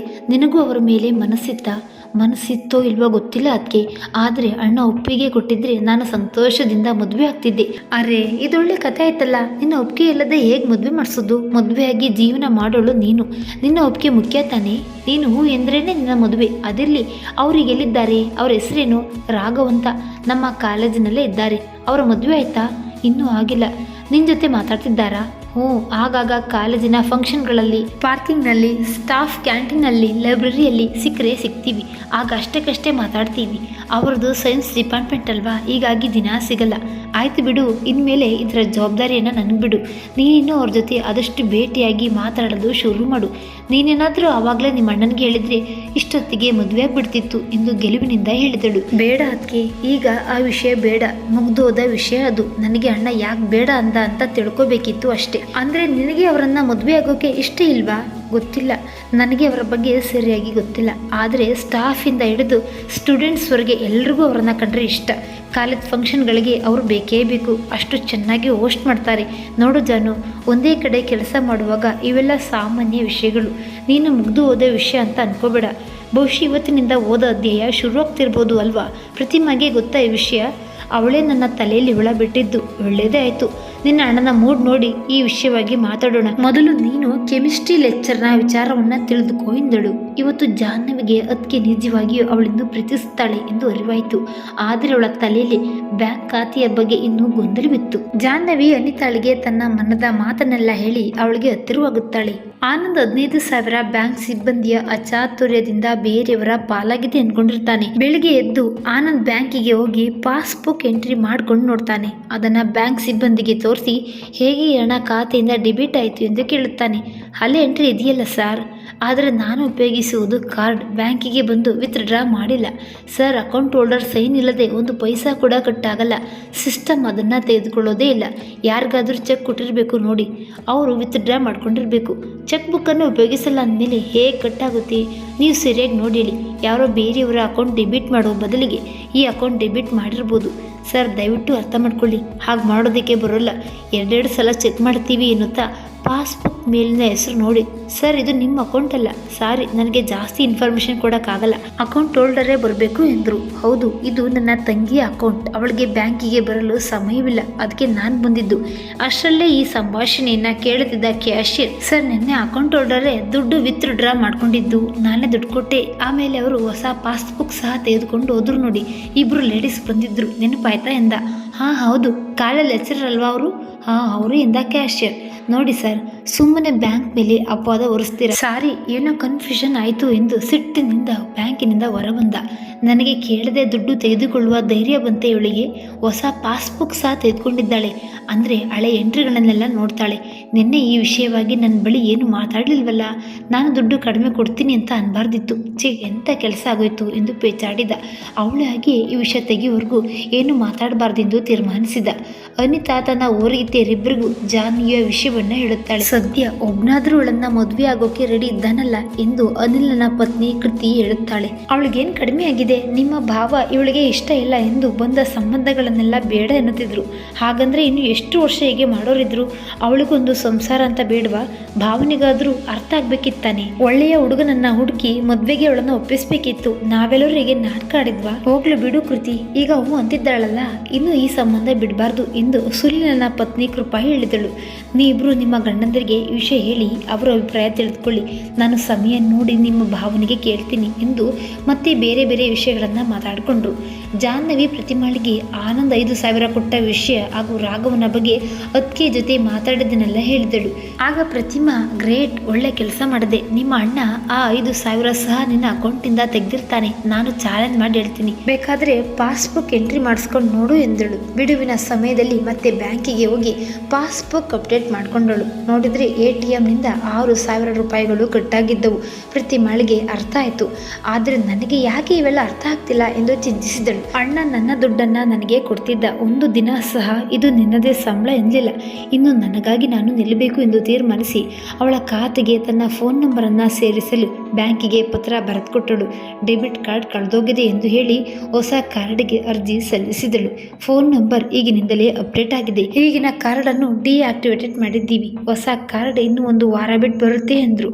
ಅಪ್ಪನಿಗೆ ಫೋನ್ ಮಾಡಿ ಆದಷ್ಟು ಬೇಗ ಊರಿಗೆ ಬರಲು ಹೇಳಿದಳು. ಅನಿಲ್, ಸುನಿಲ್ ಹಾಗೂ ಅರುಣ್ಗೂ ಹೇಳಿದಳು. ಆದರೆ ಬರುವ ವಿಷಯ ಆನಂದನಿಗೆ ಗೊತ್ತಾಗಬಾರ್ದು ಎಂದು ಹೇಳಿದಳು. ಎಲ್ಲರಿಗೂ ಗಾಬರಿಯಾಗಿತ್ತು. ಬರುವ ಭಾನುವಾರ ಎಲ್ಲರೂ ಹೂ ಎಂದರು. ಜಾಹ್ನವಿಗೆ ತನ್ನ ಅಣ್ಣನ ನಿಜವಾದ ಬುದ್ಧಿ ಗೊತ್ತಾಗಿ ತುಂಬಾ ಸಂಕಟ ಪಡುತ್ತಾಳೆ. ಕೊಡುತ್ತಾಳೆ. ಹತ್ಕೇರು ಅವಳ ಮದುವೆ ಮಾಡಿಸಲು ಒಂದಾಗುತ್ತಾರೆ. ಅಪ್ಪ ಅಣ್ಣ ತಮ್ಮಂದರಿಗೆ ಊರಿಗೆ ಬರಲು ಹೇಳುತ್ತಾಳೆ. ತಾನು ತೆಗೆದುಕೊಂಡ ತೀರ್ಮಾನ ಸರಿಯಾಗಿ ಇದೆಯೋ ಇಲ್ವೋ ಎಂದು ಪ್ರತಿಮಾಳ ಜೊತೆ ಚರ್ಚಿಸುತ್ತಾಳೆ. ನಾನಂತೂ ಈ ವಿಷಯದಲ್ಲಿ ನಿನ್ನ ಜೊತೆ ಯಾವಾಗಲೂ ಇರ್ತೀನಿ. ಒಟ್ಟಿನಲ್ಲಿ ನಿಮ್ಮ ಅಣ್ಣನ ಬುದ್ಧಿ ನಿನಗೆ ಗೊತ್ತಾಯ್ತಲ್ಲ. ಗೊತ್ತಾದ್ರೆ ಏನಾಯ್ತು ಪ್ರತಿ, ಇದೇನು ಸಂತೋಷದ ವಿಷಯನ? ಮನಸ್ಸೇ ಮುರಿದೋಗಿದೆ. ಈಗ ಯಾಕೆ ಮಾಡಿದೆ ಅಂತ ಕಿರ್ಚಿ ಕೇಳಬೇಕು ಅಂತ ಅನಿಸ್ತಿದೆ. ಬಾಯಿ ಬಿಟ್ಟು ನಮ್ಮ ಮನೇಲಿ ಇರಬೇಕು ಅಂದರೆ ಇಷ್ಟು ಪಾಲು ಕೊಡು ಅಂತ ಕೇಳಿದ್ರೆ ಎಷ್ಟೋ ಚೆನ್ನಾಗಿರ್ತಿತ್ತು. ಅದನ್ನು ಬಿಟ್ಟು ಈ ರೀತಿ ಮೋಸ ಮಾಡೋದಾ? ಈ ನೋವು ಸಹಿಸೋಕ್ಕಾಗ್ತಿಲ್ಲ ಎಂದು ಬಿಕ್ಕಿ ಹೊತ್ತಳು. ಅವಳನ್ನು ಸಮಾಧಾನ ಮಾಡುತ್ತಾ, ತುಂಬ ನೋವು ಮಾಡ್ಕೋಬೇಡ, ಹೊತ್ತು ಮನಸ್ಸು ಹೊಗರ ಮಾಡ್ಕೋ ಅಷ್ಟೇ. ನೋಡು, ಆಗೋದೆಲ್ಲ ಒಳ್ಳೆಯದಕ್ಕೆ ಆಗುತ್ತೆ. ನಿಮ್ಮ ಅಪ್ಪ ಅಮ್ಮನ ಅಭಿಪ್ರಾಯ ಒಂದು ಸಲ ತಿಳಿದುಕೊಂಡು ಒಂದು ಸರಿಯಾದ ನಿರ್ಧಾರಕ್ಕೆ ಬಾ. ಸೀಟ್ನಲ್ಲಿ ದುಡುಕ್ಬೇಡ ಎಂದಳು. ಇಂತಹ ಕಷ್ಟದ ಸಮಯದಲ್ಲಿ ಒಬ್ಬ ಗೆಳತಿಯ ಅವಶ್ಯಕತೆ ಎಷ್ಟು ಇರುತ್ತದೆ ಎಂದು ಅರಿತಳು. ಸಮಾಧಾನ ತಂದುಕೊಂಡು 2 ನಿಮಿಷ ತಡೆದು ಪ್ರತಿ ರಾಘವ್ ಜೊತೆ ಮಾತಾಡಬೇಕು ಅಂತ ಅನಿಸ್ತಿದೆ ಎಂದಳು. ವಾವ್, ಏನಿದು? ನಿಜವಾಗಿಯೂ ಹೌದು. ಅವರ ಮನಸ್ಸಿನಲ್ಲಿ ಈಗ ಏನಿದೆ ಎಂದು ತಿಳ್ಕೋಬೇಕಲ್ಲ. ಅವ್ರ ಉತ್ತರ ಏನೇ ಇರಲಿ, ನಾನು ಅದನ್ನು ಸ್ವೀಕರಿಸ್ತೀನಿ. ಆದರೆ ನಾನು ಬೇರೆ ಮನೆ ಮಾಡುವ ನಿರ್ಧಾರ ಅಂತೂ ಖಂಡಿತ. ಇನ್ನೂ ಆ ಮನೆಯಲ್ಲಿ ಇರಲು ನನ್ನ ಕೈಲಿ ಆಗಲ್ಲ ಎಂದು ಹೇಳಿದಳು. ಕಾಲೇಜು ಮುಗಿಸಿ ಸಂಜೆ ಮನೆಗೆ ಬಂದು ತನ್ನ ಪಾಡಿಗೆ ತಾನಿದ್ದಳು. ಆನಂದ್ ಸಹ ಅಪರಾಧಿ ಮನೋಭಾವನೆಯಿಂದ ಆದಷ್ಟು ಅವಳಿಂದ ದೂರ ಇದ್ದ. ಜಾಹ್ನವಿ ರಾತ್ರಿ ಕಾಲೇಜಿನ ವಾಟ್ಸಪ್ ಗುಂಪಿನಲ್ಲಿ ರಾಘವ್ ಅವರ ಫೋನ್ ಸಂಖ್ಯೆಯನ್ನು ಹುಡುಕಿ ತನ್ನ ಫೋನ್ನಲ್ಲಿ ಸಂರಕ್ಷಿಸಿದಳು. ಬೆಳಗ್ಗೆ ಎದ್ದು ಯಥಾ ಪ್ರಕಾರ ಚಹಾ ಕುಡಿಯುತ್ತಾ ಅವಳ ಫೋನ್ನಲ್ಲಿ ಎಲ್ಲರ ವಾಟ್ಸಪ್ ಸ್ಟೇಟಸ್ ನೋಡ್ತಿರುವಾಗ ರಾಘವ್ ಹಾಕಿದ ಕೆಲವೊಂದು ಸುಭಾಷಿತಗಳು ಕಂಡವು. ಅಂದರೆ ರಾಘವ್ ನನ್ನ ನಂಬರನ್ನು ಸೇವ್ ಮಾಡಿಕೊಂಡಿದ್ದಾರೆ ಎಂದು ರೋಮಾಂಚಿತಳಾದಳು. ಗೆಳೆತನ ಬೆಳೆಸಲು ಇದೇ ಸರಿಯಾದ ಸಮಯ ಎಂದುಕೊಂಡು ರಾಘವ್ನ ಬದುಕು ಎಂದರೆ ಹರಿಯುವ ನದಿಯ ಹಾಗೆ ಕೊನೆಯಿಲ್ಲದ ಪಯಣ. ಯಾವುದೂ ಶಾಶ್ವತವಾಗಿ ಉಳಿಯುವುದಿಲ್ಲ. ಉಳಿಯುವುದು ಒಂದೇ ಹೃದಯಕ್ಕೆ ತಟ್ಟಿದ ನೆನಪುಗಳು ಎಂಬ ಪೋಸ್ಟ್ಗೆ ಸತ್ಯವಾದ ಮಾತು ಎಂದು ಪ್ರತಿಕ್ರಿಯಿಸಿದಳು. ಅದಕ್ಕೆ ಅವರಿಂದ ಏನಾದರೂ ಉತ್ತರ ಬರುತ್ತದೆಯೇ ಎಂದು ನಿರೀಕ್ಷಿಸಿದಳು. ಸ್ನಾನ ಮುಗಿಸಿ ದೇವರಿಗೆ ದೀಪ ಹಚ್ಚಿ, ನನಗೆ ಸರಿಯಾದ ನಿರ್ಧಾರ ತೆಗೆದುಕೊಳ್ಳುವ ಶಕ್ತಿ ಕೊಡು ದೇವರೇ, ನನ್ನ ಕೈ ಬಿಡಬೇಡ, ಸರಿ ದಾರಿ ತೋರಿಸು ತಂದೆ ಎಂದು ಬೇಡಿಕೊಂಡಳು. ನಂತರ ಅತ್ತಿಗೆಗೆ ಕೈಲಾದಷ್ಟು ಸಹಾಯ ಮಾಡಿ ಕೋಣೆಗೆ ಹೋಗಿ ನೀಲಿ ಬಣ್ಣದ ಸೀರೆ ಉಟ್ಕೊಳ್ತಿರುವಾಗ ಟಿನ್ ಎಂದು ಫೋನ್ ಶಬ್ದ ಮಾಡಿತು. ನೋಡಿದ್ರೆ ರಾಘವ್, ನಿಮ್ಮ ಹೃದಯಕ್ಕೂ ನೆನಪುಗಳು ತಟ್ಟಿದ್ದಾವೆಯೇ ಎಂದು ಪ್ರತಿಕ್ರಿಯಿಸಿದರು. 5 ನಿಮಿಷ ಯೋಚಿಸಿ, ಹೌದು, ನೆನಪುಗಳಿಲ್ಲದ ಜೀವನ ಸಾಧ್ಯವೇ ಎಂದು ಕೇಳಿದಳು. ಅವನು ಸೀದಾ ಇವತ್ತು ಕಾಫಿಗೆ ಸಿಗ್ತೀರಾ ಎಂದು ಕೇಳಿದ. ಆಶ್ಚರ್ಯವಾದರೂ ತೋರಿಸಿಕೊಳ್ಳದೆ ಎಲ್ಲಿ, ಯಾವಾಗ ಎಂದಳು. ಕಾಲೇಜ್ ಮುಗಿಸಿ ಕಾಫಿ ಡೇಗೆ ಹೋಗೋಣವಾ? ಒಬ್ಳೇ ಹೋಗುವುದು ಬೇಡ ಎನಿಸಿ ಪ್ರತಿಮಾನು ಸಹ ಕರ್ಕೊಂಡು ಬರ್ತೀನಿ ಎಂದಳು. ಓಕೆ ಬನ್ನಿ, ಸರಿ ಹಾಗಾದ್ರೆ ಸಂಜೆ ಸಿಗ್ತೀನಿ, ಬಾಯ್. ರಾಘವ್ನಿಗೆ ತನ್ನ ಕಣ್ಣನ್ನೇ ನಂಬಲಾಗಲಿಲ್ಲ. ನಿಜವಾಗಿಯೂ ಜಾಹ್ನವಿ ಉತ್ತರಿಸ್ತಿದ್ದಾಳ ಎಂದು ಅವಳ ನಂಬರ್ ಮತ್ತು ಫೋಟೋವನ್ನು ಮತ್ತೆ ನೋಡಿದ. ಆ ದಿನ ಅವನಿಗೆ ತುಂಬಾ ಚೆನ್ನಾಗಿ ಒಪ್ಪುವ ತಿಳಿ ನೀಲಿ ಬಣ್ಣದ ತುಂಬು ತೋಳಿನ ಅಂಗಿ ಧರಿಸಿದ. ಬಹಳ ಲವಲವಿಕೆಯಿಂದ ಪಾಠ ಮಾಡಿ ಕಾಲೇಜ್ ಮುಗಿಯುವುದನ್ನೇ ಕಾಯ್ತಿದ್ದ. ಜಾಹ್ನವಿ ಪ್ರತಿಮಾಗೆ ಅವಳ ಜೊತೆ ರಾಘವನನ್ನ ಭೇಟಿಯಾಗಲು ಬಾ ಎಂದು ಕೇಳಿಕೊಂಡಳು. ಅವಳು ಒಪ್ಪಿಗೆ ಕೊಟ್ಟಳು. ಸಂಜೆ ಇಬ್ಬರು ಅವಳ ಆಕ್ಟಿವಾದಲ್ಲಿ ಹೊರಟರು. ನೋಡು, ಇಷ್ಟು ವರ್ಷ ಆದರೂ ಇನ್ನು ಕಾಲೇಜ್ ಹುಡುಗಿಯರಾಗಿ ಆಕ್ಟಿವಾ ಓಡಿಸ್ತೀಯ, ಒಂದು ಕಾರ್ ತಗೋಬೋದಿತ್ತು ತಾನೆ ಎಂದು ಪ್ರತಿಮಾ ಟೇಕಿಸಿದಳು. ಹ್ಞೂ ಬಾ, ಈಗ ನೀನು ಕಣ್ಣು ತಿರ್ಸ್ತಲ್ಲ, ಇನ್ನು ಮುಂದೆ ಎಲ್ಲ ಹೊಸದೇ ನನ್ನ ಜೀವನದಲ್ಲಿ ಎಲ್ಲ ಪ್ಲಾನ್ ಮಾಡಿದ್ದೀನಿ, ನಿನಗೆಲ್ಲ ಹೇಳ್ತೀನಿ ಎಂದಳು. ಕಾಫಿ ಡೇಯಲ್ಲಿ ಅದಾಗಲೇ ರಾಘವ್ ಬಂದು ಕಾರ್ ಪಾರ್ಕಿಂಗಲ್ಲಿ ಕಾಯ್ತಿದ್ದ. ಅವರಿಬ್ಬರನ್ನ ನೋಡಿ ಅವರ ಬಳಿ ಬಂದು ಒಂದು ನಗೆ ಬೀರ್ದ. ಪ್ರತಿಮಾ, ಅರೆ ವಾವ್, ಏನಿಬ್ರು ನೀಲಿ ಹಾಕೊಂಡಿದ್ದೀರಾ, ಮಾತಾಡ್ಕೊಂಡು ಬಂದಿದ್ದೀರಾ? ಹಾಗೇನೂ ಇಲ್ಲ, ಜಸ್ಟ್ ಕೋಇನ್ಸಿಡೆಂಟ್ ಎಂದಳು. ಒಳಗೋಗಿ ಒಂದು ಕಡೆ ಕುಳಿತು ಕಾಫಿ ತರಿಸ್ಕೊಂಡ್ರು. ಜಾಹ್ನವಿ, ಏನಿವತ್ತು ಒಮ್ಮೆಲೆ ಇಲ್ಲಿ ಕರೆದ್ರಿ? ಹಾಗೇನಿಲ್ಲ, ಬಹಳ ದಿನ ಆಗಿತ್ತಲ್ಲ ಮಾತಾಡಿ, ಕಾಲೇಜಿನಲ್ಲಿ ನೀವಂತೂ ಸಿಗೋದೇ ಇಲ್ಲ, ಅದಕ್ಕೆ ಹೇಗಾದರೂ ಭೇಟಿ ಆದ್ರೆ ಆಯಿತು ಅಂತ ಅಂದ್ಕೊಂಡೆ. ಮತ್ತೆ ಹೇಗೆ ನಡೀತಾ ಇದೆ ಎಲ್ಲ? ಪರವಾಗಿಲ್ಲ, ಎಲ್ಲ ಚೆನ್ನಾಗಿದೆ. ಅಂದಾಗೆ ನೀವು ದೆಹಲಿಗೆ ಹೋಗ್ತಿದ್ದೀರಾ ಅಂತ ಗೊತ್ತಾಯಿತು, ನಾನು ಬರ್ತಾ ಇದ್ದೀನಿ. ಓ, ಕೆಮಿಸ್ಟ್ರಿ ಲೆಕ್ಚರ್ಗೆ ಅಲ್ಲೇನು ಕೆಲಸ? ನಾನು ಒಬ್ಬ ಕನ್ನಡ ಸಾಹಿತ್ಯ ಪ್ರೇಮಿ ಮೇಡಮ್. ನನಗೆ ಈ ಥರದ ಸಮ್ಮೇಳನಗಳು ಅಂದರೆ ಇಷ್ಟ. ನಾನು ಕಾಲೇಜಿಗೆ ರಜಾ ಹಾಕಿ ನನ್ನ ಖರ್ಚಿನಲ್ಲಿ ಬರ್ತಾ ಇದ್ದೀನಿ. ಆಮೇಲೆ ರಜಾ ತೆಗೆದುಕೊಳ್ಳದೆ ತುಂಬ ದಿನಗಳೇ ಆಗಿವೆ. ನನಗೂ ಒಂದು ಬ್ರೇಕ್ ಬೇಕು ಅನ್ನಿಸ್ತಿತ್ತು, ಅದಕ್ಕೆ ಇದು ಬೆಸ್ಟ್ ಟ್ರಿಪ್ ಅಂತ ಅನ್ನಿಸ್ತು. ಒಳ್ಳೆಯ ಯೋಚನೆ. ನಿಮಗೊಂದು ವಿಷಯ ಹೇಳೋದಿತ್ತು ಎಂದು ನಿಜವಾದ ವಿಷಯಕ್ಕೆ ಬಂದ. ಕುತೂಹಲದಿಂದ ಹೇಳಿ ಎಂದಳು. ಬಹುಶಃ ನಾನು ಇಷ್ಟರಲ್ಲೇ ಮಂಗಳೂರಿಗೆ ಟ್ರಾನ್ಸ್ಫರ್ ತೆಗೆದುಕೊಳ್ತಿದ್ದೀನಿ. ಅವಳಿಗೆ ಆಶ್ಚರ್ಯವಾಯಿತು. ಯಾಕೆ? ಇದ್ದಕ್ಕಿದ್ದಂತೆ ಈ ನಿರ್ಧಾರ? ಅಲ್ಲಿ ನನಗೆ ಸಂಶೋಧನೆ ಮಾಡೋದು ಸಹ ಅವಕಾಶ ಸಿಗುತ್ತೆ, ಇಲ್ಲಿಗಿಂತ ಸಂಬಳ ಜಾಸ್ತಿ. ಇಲ್ಲಿ ಯಾಕೋ ಮನಸ್ಸಿಗೆ ಸ್ವಲ್ಪ ಬೇಜಾರು. ಜಾಗ ಬದಲಾಯಿಸಿದ್ರೆ ಸರಿ ಹೋಗ್ಬೋದು. ಪ್ರತಿಮಾ ಜಾಹ್ನವಿ ಒಬ್ಬರನ್ನೊಬ್ಬರ ಮುಖ ನೋಡ್ಕೊಂಡ್ರು. ಜಾಹ್ನವಿ, ಹೌದು ಬಿಡಿ, ಮನುಷ್ಯ ಮುಂದುವರಿಯುವುದನ್ನು ನೋಡಬೇಕು. ಒಳ್ಳೆಯ ನಿರ್ಧಾರ, ಆಲ್ ದ ಬೆಸ್ಟ್ ಎಂದಳು. ನಂತರ ದೆಹಲಿಗೆ ಹೋಗುವ ಬಗ್ಗೆ ಚರ್ಚಿಸಿ ಅವರವರ ಮನೆಗೆ ಹೋದ್ರು. ಮನೆಗೆ ಬಂದು ಜಾಹ್ನವಿ ನಡೆದ ವಿಷಯವನ್ನೆಲ್ಲ ಅನಿತಾಳಿಗೆ ಹೇಳಿದ್ದಳು. ಜಾನು, ನನ್ನ ಪ್ರಕಾರ ಅವರು ಇನ್ನೂ ನಿನ್ನ ಉತ್ತರಕ್ಕಾಗಿ ಕಾಯ್ತಿದ್ದಾರೆ, ಅದಕ್ಕೆ ನಿನಗೆ ಕರೆದೇಳಿದ್ದು. ಇನ್ನು ಯಾವಾಗ ಹೋಗ್ತಾರೆ ಅಂತ ಹೇಳಿಲ್ಲ ತಾನೇ? ದೆಹಲಿಗೆ ಹೋದಾಗ ಅವರ ನಡವಳಿಕೆಯ ಸ್ವಭಾವ ತಿಳಿದುಕೊಂಡು ಒಂದು ನಿರ್ಧಾರಕ್ಕೆ ಬಾ. ನನಗೆ ಅನಿಸಿದ್ದನ್ನ ಹೇಳಿದೆ, ಒಮ್ಮೆ ಯೋಚಿಸು ಎಂದಳು. ರಾಘವ್ ಜಾಹ್ನವಿ ಭೇಟಿ ಆಗ್ತಾರೆ. ರಾಘವ್ ಮಂಗಳೂರಿಗೆ ಹೋಗ್ತಿರುವ ವಿಷಯವನ್ನು ಹೇಳುತ್ತಾನೆ. ಎಲ್ಲದಕ್ಕಿಂತ ಮೊದಲು ಅಪ್ಪ ಅಣ್ಣಂದಿರ ಜೊತೆ ಮದುವೆಯ ವಿಷಯ ಮಾತಾಡೋದಿತ್ತು. ಬೇರೆ ಮನೆ ಮಾಡುವ ನಿರ್ಧಾರ ತೆಗೆದುಕೊಳ್ಳುವುದಿತ್ತು. ಭಾನುವಾರ ಬರುವುದನ್ನೇ ಕಾಯ್ತಾ ಇದ್ದಳು. ಕಡೆಗೂ ಭಾನುವಾರ ಬಂದೇ ಬಿಡ್ತು. ಬೆಳ್ಳಂಬೆಳಗ್ಗೆ ತಮ್ಮ ಅರುಣ್ ಬೆಂಗಳೂರಿಂದ ಬಂದು ಜಾಹ್ನವಿಯ ಕೋಣೆಯಲ್ಲಿ ಮಲಗಿದ. ಸರಿ ಸುಮಾರು 9 ಗಂಟೆಗೆ ಅಪ್ಪ ಅಮ್ಮ ಬಂದರು. ಇಬ್ಬರು ಹೀಗೆ ಒಮ್ಮೆಲೆ ಬಂದಿದ್ದನ್ನು ನೋಡಿ ಆನಂದ್, ಅಪ್ಪ ಅಮ್ಮ ಬನ್ನಿ ಬನ್ನಿ, ಏನಿದು ಹೀಗೆ ಬಂದ್ರಿ? ಯಾರ್ದಾದ್ರೂ ಮದುವೆ ಕಾರ್ಯಕ್ರಮಕ್ಕ? ಮೊದಲು ಹೇಳಿದ್ರೆ ನಾನೇ ಬಸ್ ಸ್ಟ್ಯಾಂಡ್ಗೆ ಬರ್ತಿದ್ದೆ. ಯಾರ ಮದುವೆ ಏನೂ ಇಲ್ಲಪ್ಪ, ಜಾನು ಬಾ ಅಂದ್ಲು, ಅದಕ್ಕೆ ಅವಳನ್ನು ನೋಡೋಕೆ ಬಂದ್ವಿ. ಅನಿಲ್ ಸುನಿಲ್ ದಾರಿಯಲ್ಲಿದ್ದಾರೆ ಎನ್ನುತ್ತಾ ಸೋಫಾ ಮೇಲೆ ಕುಳಿತರು. ಆನಂದನಿಗೆ ಹೇಳದೆ ಕೇಳದೆ ಹೀಗೆ ಯಾರು ಬರ್ತಿರ್ಲಿಲ್ಲ. ಇದು ಯಾಕೋ ಅವನಿಗೆ ವಿಚಿತ್ರ ಎನ್ನಿಸ್ತು. ಅನಿತಾ ಚಹಾ ಮಾಡ್ಕೊಂಡು ಬಂದಳು. ಜಾಹ್ನವಿ ಸ್ನಾನ ಮುಗಿಸಿ ಬಂದಳು. ಅಪ್ಪ ಅಮ್ಮನನ್ನು ನೋಡಿ ಕಣ್ಣೀರಿಟ್ಟಳು. ಆನಂದನಿಗೆ ಏನೂ ಅರ್ಥ ಆಗ್ತಿರ್ಲಿಲ್ಲ. ಅಡುಗೆ ಮನೆಗೆ ಹೋಗಿ ಅನಿತಾಳಿಗೆ ವಿಚಾರಿಸ್ತಾ. ಅವಳಿಗೂ ಇದರ ಬಗ್ಗೆ ಗೊತ್ತಿರಲಿಲ್ಲ. ಅರುಣ್ ಬಂದು ಜಾಹ್ನವಿಯ ಕೋಣೆಯಲ್ಲಿ ಮಲಗಿದ್ದಾನೆಂದು ಹೇಳಿದಳು. ಹೌದಾ, ಅವನು ಬಂದಿದ್ದು ನನಗೆ ಗೊತ್ತೇ ಆಗಲಿಲ್ಲ ಎಂದ. ಬೆಳಗ್ಗೆ 5 ಬಂದ. ಅವಳೇ ಬಾಗಿಲು ತೆಗೆದಿದ್ದು. ಭಾನುವಾರ ಅಂತ ನಾನು ಎದ್ದಿರಲಿಲ್ಲ ಎಂದಳು. ನಂತರ ಅನಿಲ್ ಸುನಿಲ್ ಒಬ್ಬರಾದ ಮೇಲೆ ಒಬ್ಬರು ಅವರವರ ಹೆಂಡತಿಯರ ಜೊತೆ ಬಂದರು. ಅನಿತಾ ಅನಿರೀಕ್ಷಿತವಾಗಿ ಬಂದಿದ್ದ ಎಲ್ಲರಿಗಾಗಿ ಉಪ್ಪಿಟ್ಟು ಮಾಡಿದಳು. ಓರ್ಗಿತ್ತಿಯರು ಒಟ್ಟಿಗೆ ಸೇರಿ ಅಡುಗೆ ಮಾಡುವ ಜವಾಬ್ದಾರಿ ತೆಗೆದುಕೊಂಡ್ರು. 1 ಗಂಟೆಯಲ್ಲೇ ಎಲ್ಲ ಅಡುಗೆ ಮಾಡಿ ಮುಗಿಸಿ ಕುಳಿತರು. ಊಟಕ್ಕೆ ಕುಳಿತಾಗ ಅವರ ಕೆಲಸ, ವ್ಯಾಪಾರ, ಅರುಣನ ಬೆಂಗಳೂರಿನ ಜೀವನ, ಮಕ್ಕಳ ಓದು ಇವುಗಳ ಬಗ್ಗೆ ಮಾತಾಡಿದರು. ಊಟ ಮುಗಿದ ಮೇಲೆ ಅಪ್ಪ ಗಂಡು ಮಕ್ಕಳನ್ನು ಕರೆದು ಬಂದ ಉದ್ದೇಶವನ್ನು ಹೇಳಿದ. ಆನಂದ, ನಮ್ಮ ಜಾನುಗೆ ಯಾಕೆ ಸಂಬಂಧಗಳು ಕೂಡಿ ಬರ್ತಿಲ್ಲ? ದಿನ ನಿಮ್ಮ ಅಮ್ಮನ ಗೋಡು ಕೇಳಿ ಕೇಳಿ ಸಾಕಾಗಿದೆ. ನಿನ್ನ ಕೈಯಲ್ಲಿ ಅವಳ ಮದುವೆ ಮಾಡ್ಸೋಕ್ಕಾಗ್ತಿಲ್ಲ ಅಂದರೆ ಹೇಳು. ಅನಿಲ್ ಸುನಿಲ್ ನೋಡ್ಕೋತಾರೆ. ತಂದೆ ಆಡಿದ ಮಾತುಗಳು ಸಿಡಿಲಿನ ಹಾಗೆ ಅವನ ಅಹಂಕಾರವನ್ನು ತಟ್ಟಿದವು. ತಮ್ಮಂದಿರ ಮುಂದೆ ಮುಖಭಂಗ ಹಾಕಿ ತನ್ನ ಸಾಮರ್ಥ್ಯದ ಬಗ್ಗೆ ಪ್ರಶ್ನೆ. ಅಪ್ಪನಿಗೆ ಸಂಶಯ ಬಂತು ಎಂದು ಕುಪಿತಗೊಂಡು, ಅಪ್ಪ ಇದೇನು ಹೇಳ್ತಿದ್ದೀರಾ? ಒಳ್ಳೆ ಸಂಬಂಧ ಬರ್ತಾ ಇಲ್ಲ ಅಂದರೆ ಏನು ಮಾಡೋಕ್ಕಾಗುತ್ತೆ? ಮದುವೆ ಮಾಡಿಸ್ಬೇಕು ಅಂತ ಯಾರು ಬೇಕಾದವರ ಜೊತೆ ಕಟ್ಬಿಡೋಕ್ಕಾಗುತ್ತಾ? ಅವಳ ಓದಿಗೆ ಕೆಲಸಕ್ಕೆ ತಕ್ಕಂಥ ಹುಡುಗ ಸಿಗಬೇಕಲ್ಲ, ನಾನು ಹುಡ್ತಾ ಇದ್ದೀನಿ ಎಂದ. ಸುನಿಲ್, ನಮ್ಮ ಬಳಗದಲ್ಲಿ ಸಿಗಲಿಲ್ಲ ಅಂದರೆ ಏನಾಯಿತು? ಈಗಿನ ಕಾಲದಲ್ಲಿ ಹೊರಗೆ ಒಳ್ಳೆಯ ಸಂಬಂಧ ಬಂದರೆ ಮದುವೆ ಮಾಡಿಸಿದ್ರೆ ತಪ್ಪೇನೂ ಇಲ್ವಲ್ಲ? ಅವಳು ಯಾರಿಗೂ ಅಣ್ಣನ ಕೇಳಿ ಎಂದು ನಿನ್ನ ಒಪ್ಪಿಗೆಗೆ ನಿನ್ನ ಕಡೆ ಕಳಿಸಿದಾಗ ಯಾಕೆ ಬೇಡ ಅಂದೆ? ಅವಳಿಗೆ ಇಷ್ಟ ಇದೆಯೋ ಇಲ್ವೋ ಎಂದು ಒಂದು ಮಾತು ಕೇಳ್ಬೋದಿತ್ತಲ್ಲ, ನನಗೆ ಕೇಳ್ಬೋದಿತ್ತಲ್ಲ. ನೀನು ಒಬ್ಬನೇ ಹೇಗೆ ನಿರ್ಧಾರ ತೆಗೆದುಕೊಂಡೆ ಎಂದು ಕೇಳಿಯೇ ಬಿಟ್ಟ. ರಾಘವನ ವಿಷಯ ಯಾರಿಗೂ ಗೊತ್ತಿಲ್ಲ ಅಂದ್ಕೊಂಡಿದ್ದ ಆನಂದನಿಗೆ ಸುನಿಲನ ಮಾತುಗಳು ಕಕ್ಕ ಬಿಕ್ಕಿ ಆಗುವಂತೆ ಮಾಡಿದವು. ಎಷ್ಟೇ ಆದರೂ ಕುತಂತ್ರಿ ಆನಂದನಿಗೆ ಮಾತುಗಳಿಗೆ ಬರ ಇರಲಿಲ್ಲ. ಅವಳು ನನ್ನ ತಂಗಿ, ಅವಳಿಗೆ ಯಾರ ಜೊತೆ ಮದುವೆ ಮಾಡಿಸ್ಬೇಕಂತ ನನಗೆ ಚೆನ್ನಾಗಿ ಗೊತ್ತು. ಆ ಮನುಷ್ಯ ನನಗೆ ಯಾಕೋ ಸರಿ ಅನ್ನಿಸ್ಲಿಲ್ಲ. ಮೇಲಾಗಿ ನಮ್ಮ ಜಾತಿಯವನು ಅಲ್ಲ, ಅದಕ್ಕೆ ಬೇಡ ಅಂದೆ. ಅವಳನ್ನು ಚಿಕ್ಕಂದಿನಿಂದ ನಾನು ಸಾಕಿದ್ದೀನಿ. ಅವಳ ಒಳ್ಳೆಯದು ಕೆಟ್ಟದ್ದು ಎಲ್ಲರಿಗಿಂತ ನನಗೆ ಚೆನ್ನಾಗಿ ಗೊತ್ತು ಎಂದ. ಅದಕ್ಕೆ ಮರುತ್ತರವಾಗಿ ಅನಿಲ್, ಅಣ್ಣ, ಅವಳು ನಿನಗೆ ಎಷ್ಟು ತಂಗಿಯೋ ನಮಗೂ ಅಷ್ಟೇ ತಂಗಿ. ನಿನಗೆ ಎಷ್ಟು ಅವಳ ಬಗ್ಗೆ ಕಾಳಜಿ ಇದೆಯೋ ನಮಗೂ ಅಷ್ಟೇ ಇದೆ. ಚಿಕ್ಕಮ್ಮನ ತಮ್ಮ ನಮ್ಮ ಜಾತಿ ಒಬ್ಬ ಹುಡುಗನನ್ನ ತೋರಿಸಿದ್ರಂತೆ. ಅವರು ಸ್ಥಿತಿವಂತರೇ ಇದ್ರು. ನೋಡಲು ಬಂದಾಗ ಹುಡುಗ ಹುಡುಗಿಯ ಜೊತೆ 5 ನಿಮಿಷ ಮಾತಾಡ್ಬೇಕಂತೆ ಎಂದ ಮಾತ್ರಕ್ಕೆ ನೀನು ಹೆಣ್ಣು ತೋರಿಸುವ ಶಾಸ್ತ್ರವನ್ನೇ ಮಾಡಲಿಲ್ವಂತೆ. ಯಾಕೆ? ಹೆಣ್ಣೆತ್ತವ್ರಿಗೆ ಇಷ್ಟು ದುರಹಂಕಾರ ಇರಬಾರ್ದು ಅಂತ ಹೇಳ್ತಾ ಇದ್ರಂತೆ. ಅವರಿಗೆ ಜಾನು ಅಲ್ಲ, ಅವಳ ಸಂಬಳದ ಮೇಲೆ ಕಣ್ಣಿತ್ತು. ಅವ್ರ ಬಗ್ಗೆ ಎಲ್ಲ ತಿಳಿದುಕೊಂಡೆ ನಾನು ಬೇಡ ಎಂದಿದ್ದು ಎಂದ. ಮಧ್ಯದಲ್ಲಿ ಜಾಹ್ನವಿ, ಹೌದಾ ಅಣ್ಣ, ಮತ್ತು ನೀನು ಮದುವೆ ಆಗಿದ್ದು ಅದಕ್ಕೆ ಸಂಬಳ ನೋಡ್ತಾನೆ? ಹೌದು, ನನ್ನೊಬ್ಬನ ಸಂಬಳದಿಂದ ನಿಮ್ಮೆಲ್ಲರ ವಿದ್ಯಾಭ್ಯಾಸ, ಬಟ್ಟೆ ಬರೆ ನಿಭಾಯಿಸಲು ಆಗ್ತಿರ್ಲಿಲ್ಲ. ನಾನು ಆ ವಿಷಯವನ್ನು ಅನಿತಾಗೆ ಮದುವೆಗೆ ಮೊದಲೇ ಹೇಳಿದ್ದೆ. ನನಗೂ ಗಂಡಿನವರು ಹಾಗೇನಾದರೂ ಹೇಳೋರಿದ್ರೇನೋ. ನಿನಗಿಷ್ಟು ಓದಿಸಿ ಸಾಕಿ ಸಲಹಿ ಒಳ್ಳೆಯ ಕೆಲಸಕ್ಕೆ ಸೇರಿಸಿ ಯಾರ್ದೋ ಮನೆಯ ಚಾಕರಿ ಮಾಡೋದು ಬಿಡ್ಲಾ? ಹಾಗಾದರೆ ಅದಕ್ಕೆ ಈಗೇನು ಮಾಡ್ತಿದ್ದಾರೆ? ಅನಿತಾ ಮಧ್ಯದಲ್ಲಿ ಬಂದು, ಜಾನು, ನನ್ನ ವಿಷಯ ಬಿಡು, ಇದು ನಾನು ಆರಿಸ್ಕೊಂಡ ಜೀವನ, ನಿನಗೂ ಅದಕ್ಕೂ ಸಂಬಂಧವಿಲ್ಲ. ನಿನ್ನ ಜೀವನ ನೀನು ನೋಡ್ಕೊ, ನಿನ್ನ ಅಣ್ಣ ಮಾಡುವುದು ನಿನ್ನ ಒಳ್ಳೆಯದಕ್ಕೆ ಎಂದಳು.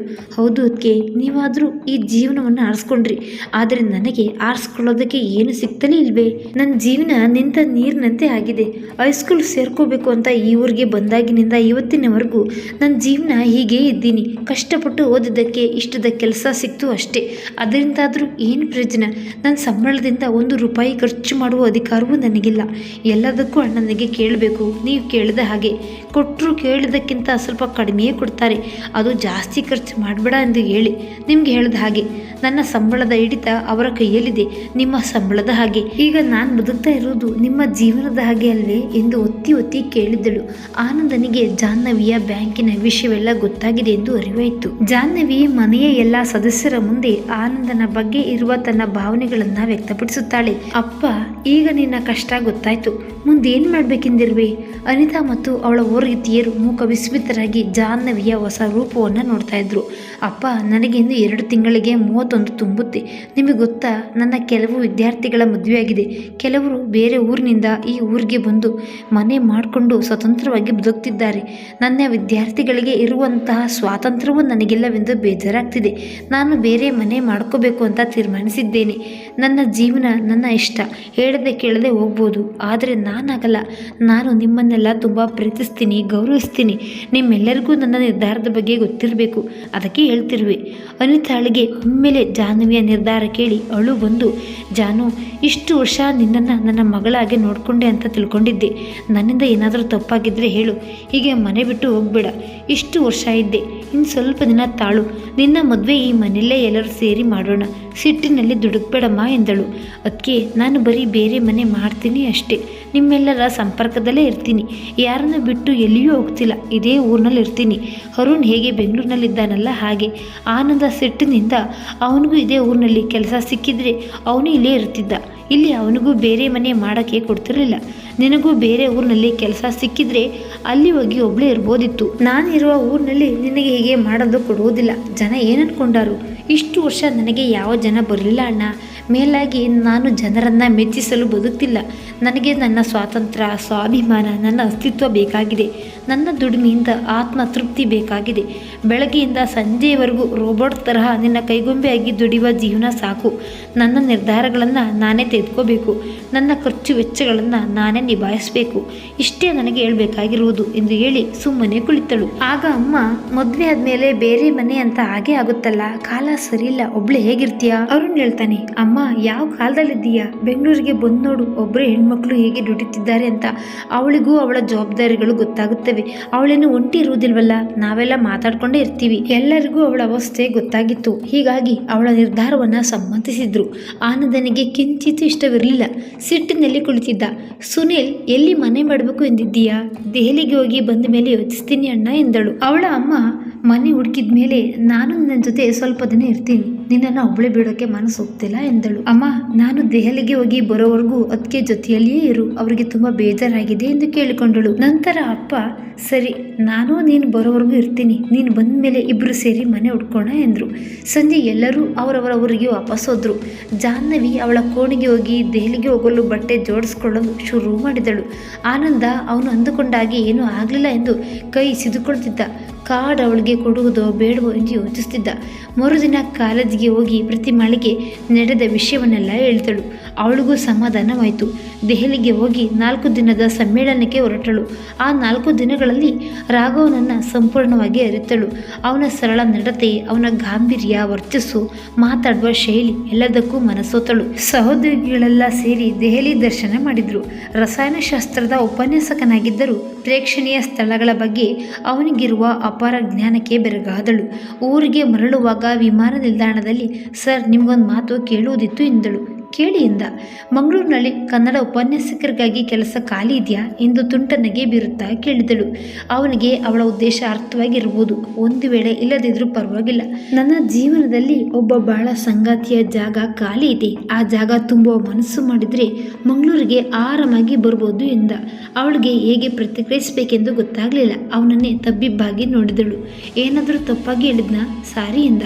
ಕಣ್ಣನ್ನು ಪಿಳಿ ಮಿಟುಕಿಸುತ್ತಾ, ಇಲ್ಲ ಸರಿಯಾಗಿ ಹೇಳಿದ್ರಿ, ನನಗೆ ಮಂಗಳೂರಿಗೆ ಬರಲು ಒಪ್ಪಿಗೆ ಇದೆ ಎಂದಳು. ಪಕ್ಕಾ ಫೈನಲ್ ಡಿಸಿಷನ್ನ? ನಿಮ್ಮ ಅಣ್ಣನಿಗೆ ಫೋನ್ ಮಾಡಲು ಹೇಳಲ್ಲ ತಾನೆ ಎಂದು ನಗುತ್ತಾ ಕೇಳಿದ. ಹುಸಿ ಕೋಪದಿಂದ ಅವನತ್ತ ನೋಡುತ್ತಾ, ಇಲ್ಲ ಹೇಳಲ್ಲ, ನಾಳೆ ನಮ್ಮ ಮನೆಗೆ ಬನ್ನಿ, ಅಪ್ಪ ಅಮ್ಮ ಇದ್ದಾರೆ, ಅವರಿಗೆ ಸೀದಾ ಹೇಳಿ, ಅವರು ಬೇಡ ಅನ್ನಲ್ಲ ಎಂದಳು. ಊರಿಗೆ ಬಂದು ತಲುಪಿಯೋ ಹೊತ್ತಿಗೆ ಎಲ್ಲ ಹೇಳಿದಳು. ಅನಿತಾ ಖುಷಿಯಾಗಿ ಅವಳ ಅತ್ತೆ ಮಾವನಿಗೆ ರಾಘವ್ ಬರುವ ವಿಷಯ ಹೇಳಿದಳು. ಅವ್ರಿಗೂ ನೆಮ್ಮದಿ ಸಿಕ್ಕಿತ್ತು. ಮರುದಿನ ಸಂಜೆ ರಾಘವ್ ಅವನ ತಾಯಿ, ಅಣ್ಣ ಹಾಗೂ ಒಬ್ಬ ಗೆಳೆಯನೊಂದಿಗೆ ಜಾಹ್ನವಿಯ ಅಪ್ಪ ಅಮ್ಮನ ಜೊತೆ ಮಾತಾಡಲು ಬಂದರು. ಆನಂದ್ ಕಾಟಾಚಾರಕ್ಕೆ ಸುಮ್ಮನೆ ಕುಳಿತಿದ್ದ. ರಾಘವ್ ಮನೆಯವರಿಗೆ ಜಾಹ್ನವಿ ಇಷ್ಟವಾದಳು. ಜಾಹ್ನವಿಯ ಅತ್ತಿಗೆ ನಾವೆಷ್ಟೇ ಹುಡುಕಿದ್ರೂ ಇಂತಹ ಹುಡುಗ ಸಿಗ್ತಿರಲಿಲ್ಲ ಎಂದು ಖುಷಿ ಪಟ್ಟಳು. ಅದ್ದೂರಿ ಮದುವೆಗೆ ಜಾಹ್ನವಿ ಮತ್ತು ರಾಘವ್ ಇಬ್ಬರ ವಿರೋಧವಿತ್ತು. 10 ದಿನಗಳ ನಂತರ ಒಂದು ಒಳ್ಳೆಯ ಮುಹೂರ್ತದಲ್ಲಿ ದೇವಸ್ಥಾನದಲ್ಲಿ ಮನೆ ಮಂದಿ ಮತ್ತು ಆಪ್ತರ ಸಮ್ಮುಖದಲ್ಲಿ ಸರಳವಾಗಿ ಮದುವೆ ಆದರು. ಮರುದಿನ ಕಾಲೇಜಿನ ಸಹೋದ್ಯೋಗಿಗಳಿಗೆಲ್ಲ ಭರ್ಜರಿ ಊಟದ ವ್ಯವಸ್ಥೆ ಮಾಡಿದರು. ಮದುವೆಯಾದ ದಿನವೇ ಜಾಹ್ನವಿ ರಾಘವನ ಮನೆ ತುಂಬಿದಳು. ಅವಳು ಒಬ್ಬಳೇ ಬೇರೆ ಮನೆ ಮಾಡುವ ಅವಕಾಶವೇ ಬರಲಿಲ್ಲ ಎಂದು ಅವಳ ಅಪ್ಪ ಅಮ್ಮನ ಮನಸ್ಸಿಗೂ ಸಮಾಧಾನವಾಯಿತು. ಅನಿತಾಳಿಗೂ ಬೇಜಾರಾಗಲಿಲ್ಲ. ಜಾಹ್ನವಿ ಅತ್ತೆಯ ಮುದ್ದಿನ ಸೊಸೆಯಾಗಿ ಅವರ ಮನ ಗೆದ್ದಳು. 1 ತಿಂಗಳು ಬಿಟ್ಟು ರಾಘವ್ ಮಂಗಳೂರಿನಲ್ಲಿ ಕೆಲಸಕ್ಕೆ ಸೇರಿಕೊಂಡ. ಅಲ್ಲಿ ಇಬ್ಬರು ಸೇರಿ ಒಂದು ಸುಂದರವಾದ ಮನೆ ಮಾಡಿಕೊಂಡ್ರು. ಅವಳು ಕೆಲಸಕ್ಕೆ ಅರ್ಜಿ ಸಲ್ಲಿಸಿದಳು. ಸದ್ಯಕ್ಕೆ ಚಹಾ ಮಾಡಿ ರಾಘವ್ ಕಾಲೇಜಿನಿಂದ ಬರುವ ದಾರಿ ಕಾಯ್ತಿದ್ದಾಳೆ. ಜೀವನದಲ್ಲಿ ಕೈ ಹಿಡಿದು ನಡೆಸುವವರು ತುಂಬಾ ಜನ ಸಿಗ್ತಾರೆ. ಆದರೆ ಅವರು ಎಲ್ಲಿಗೆ ಕರೆದುಕೊಂಡು ಹೋಗ್ತಿದ್ದಾರೆ ಎಂದು ತಿಳಿದುಕೊಳ್ಳುವುದು ನಮ್ಮ ಜವಾಬ್ದಾರಿ.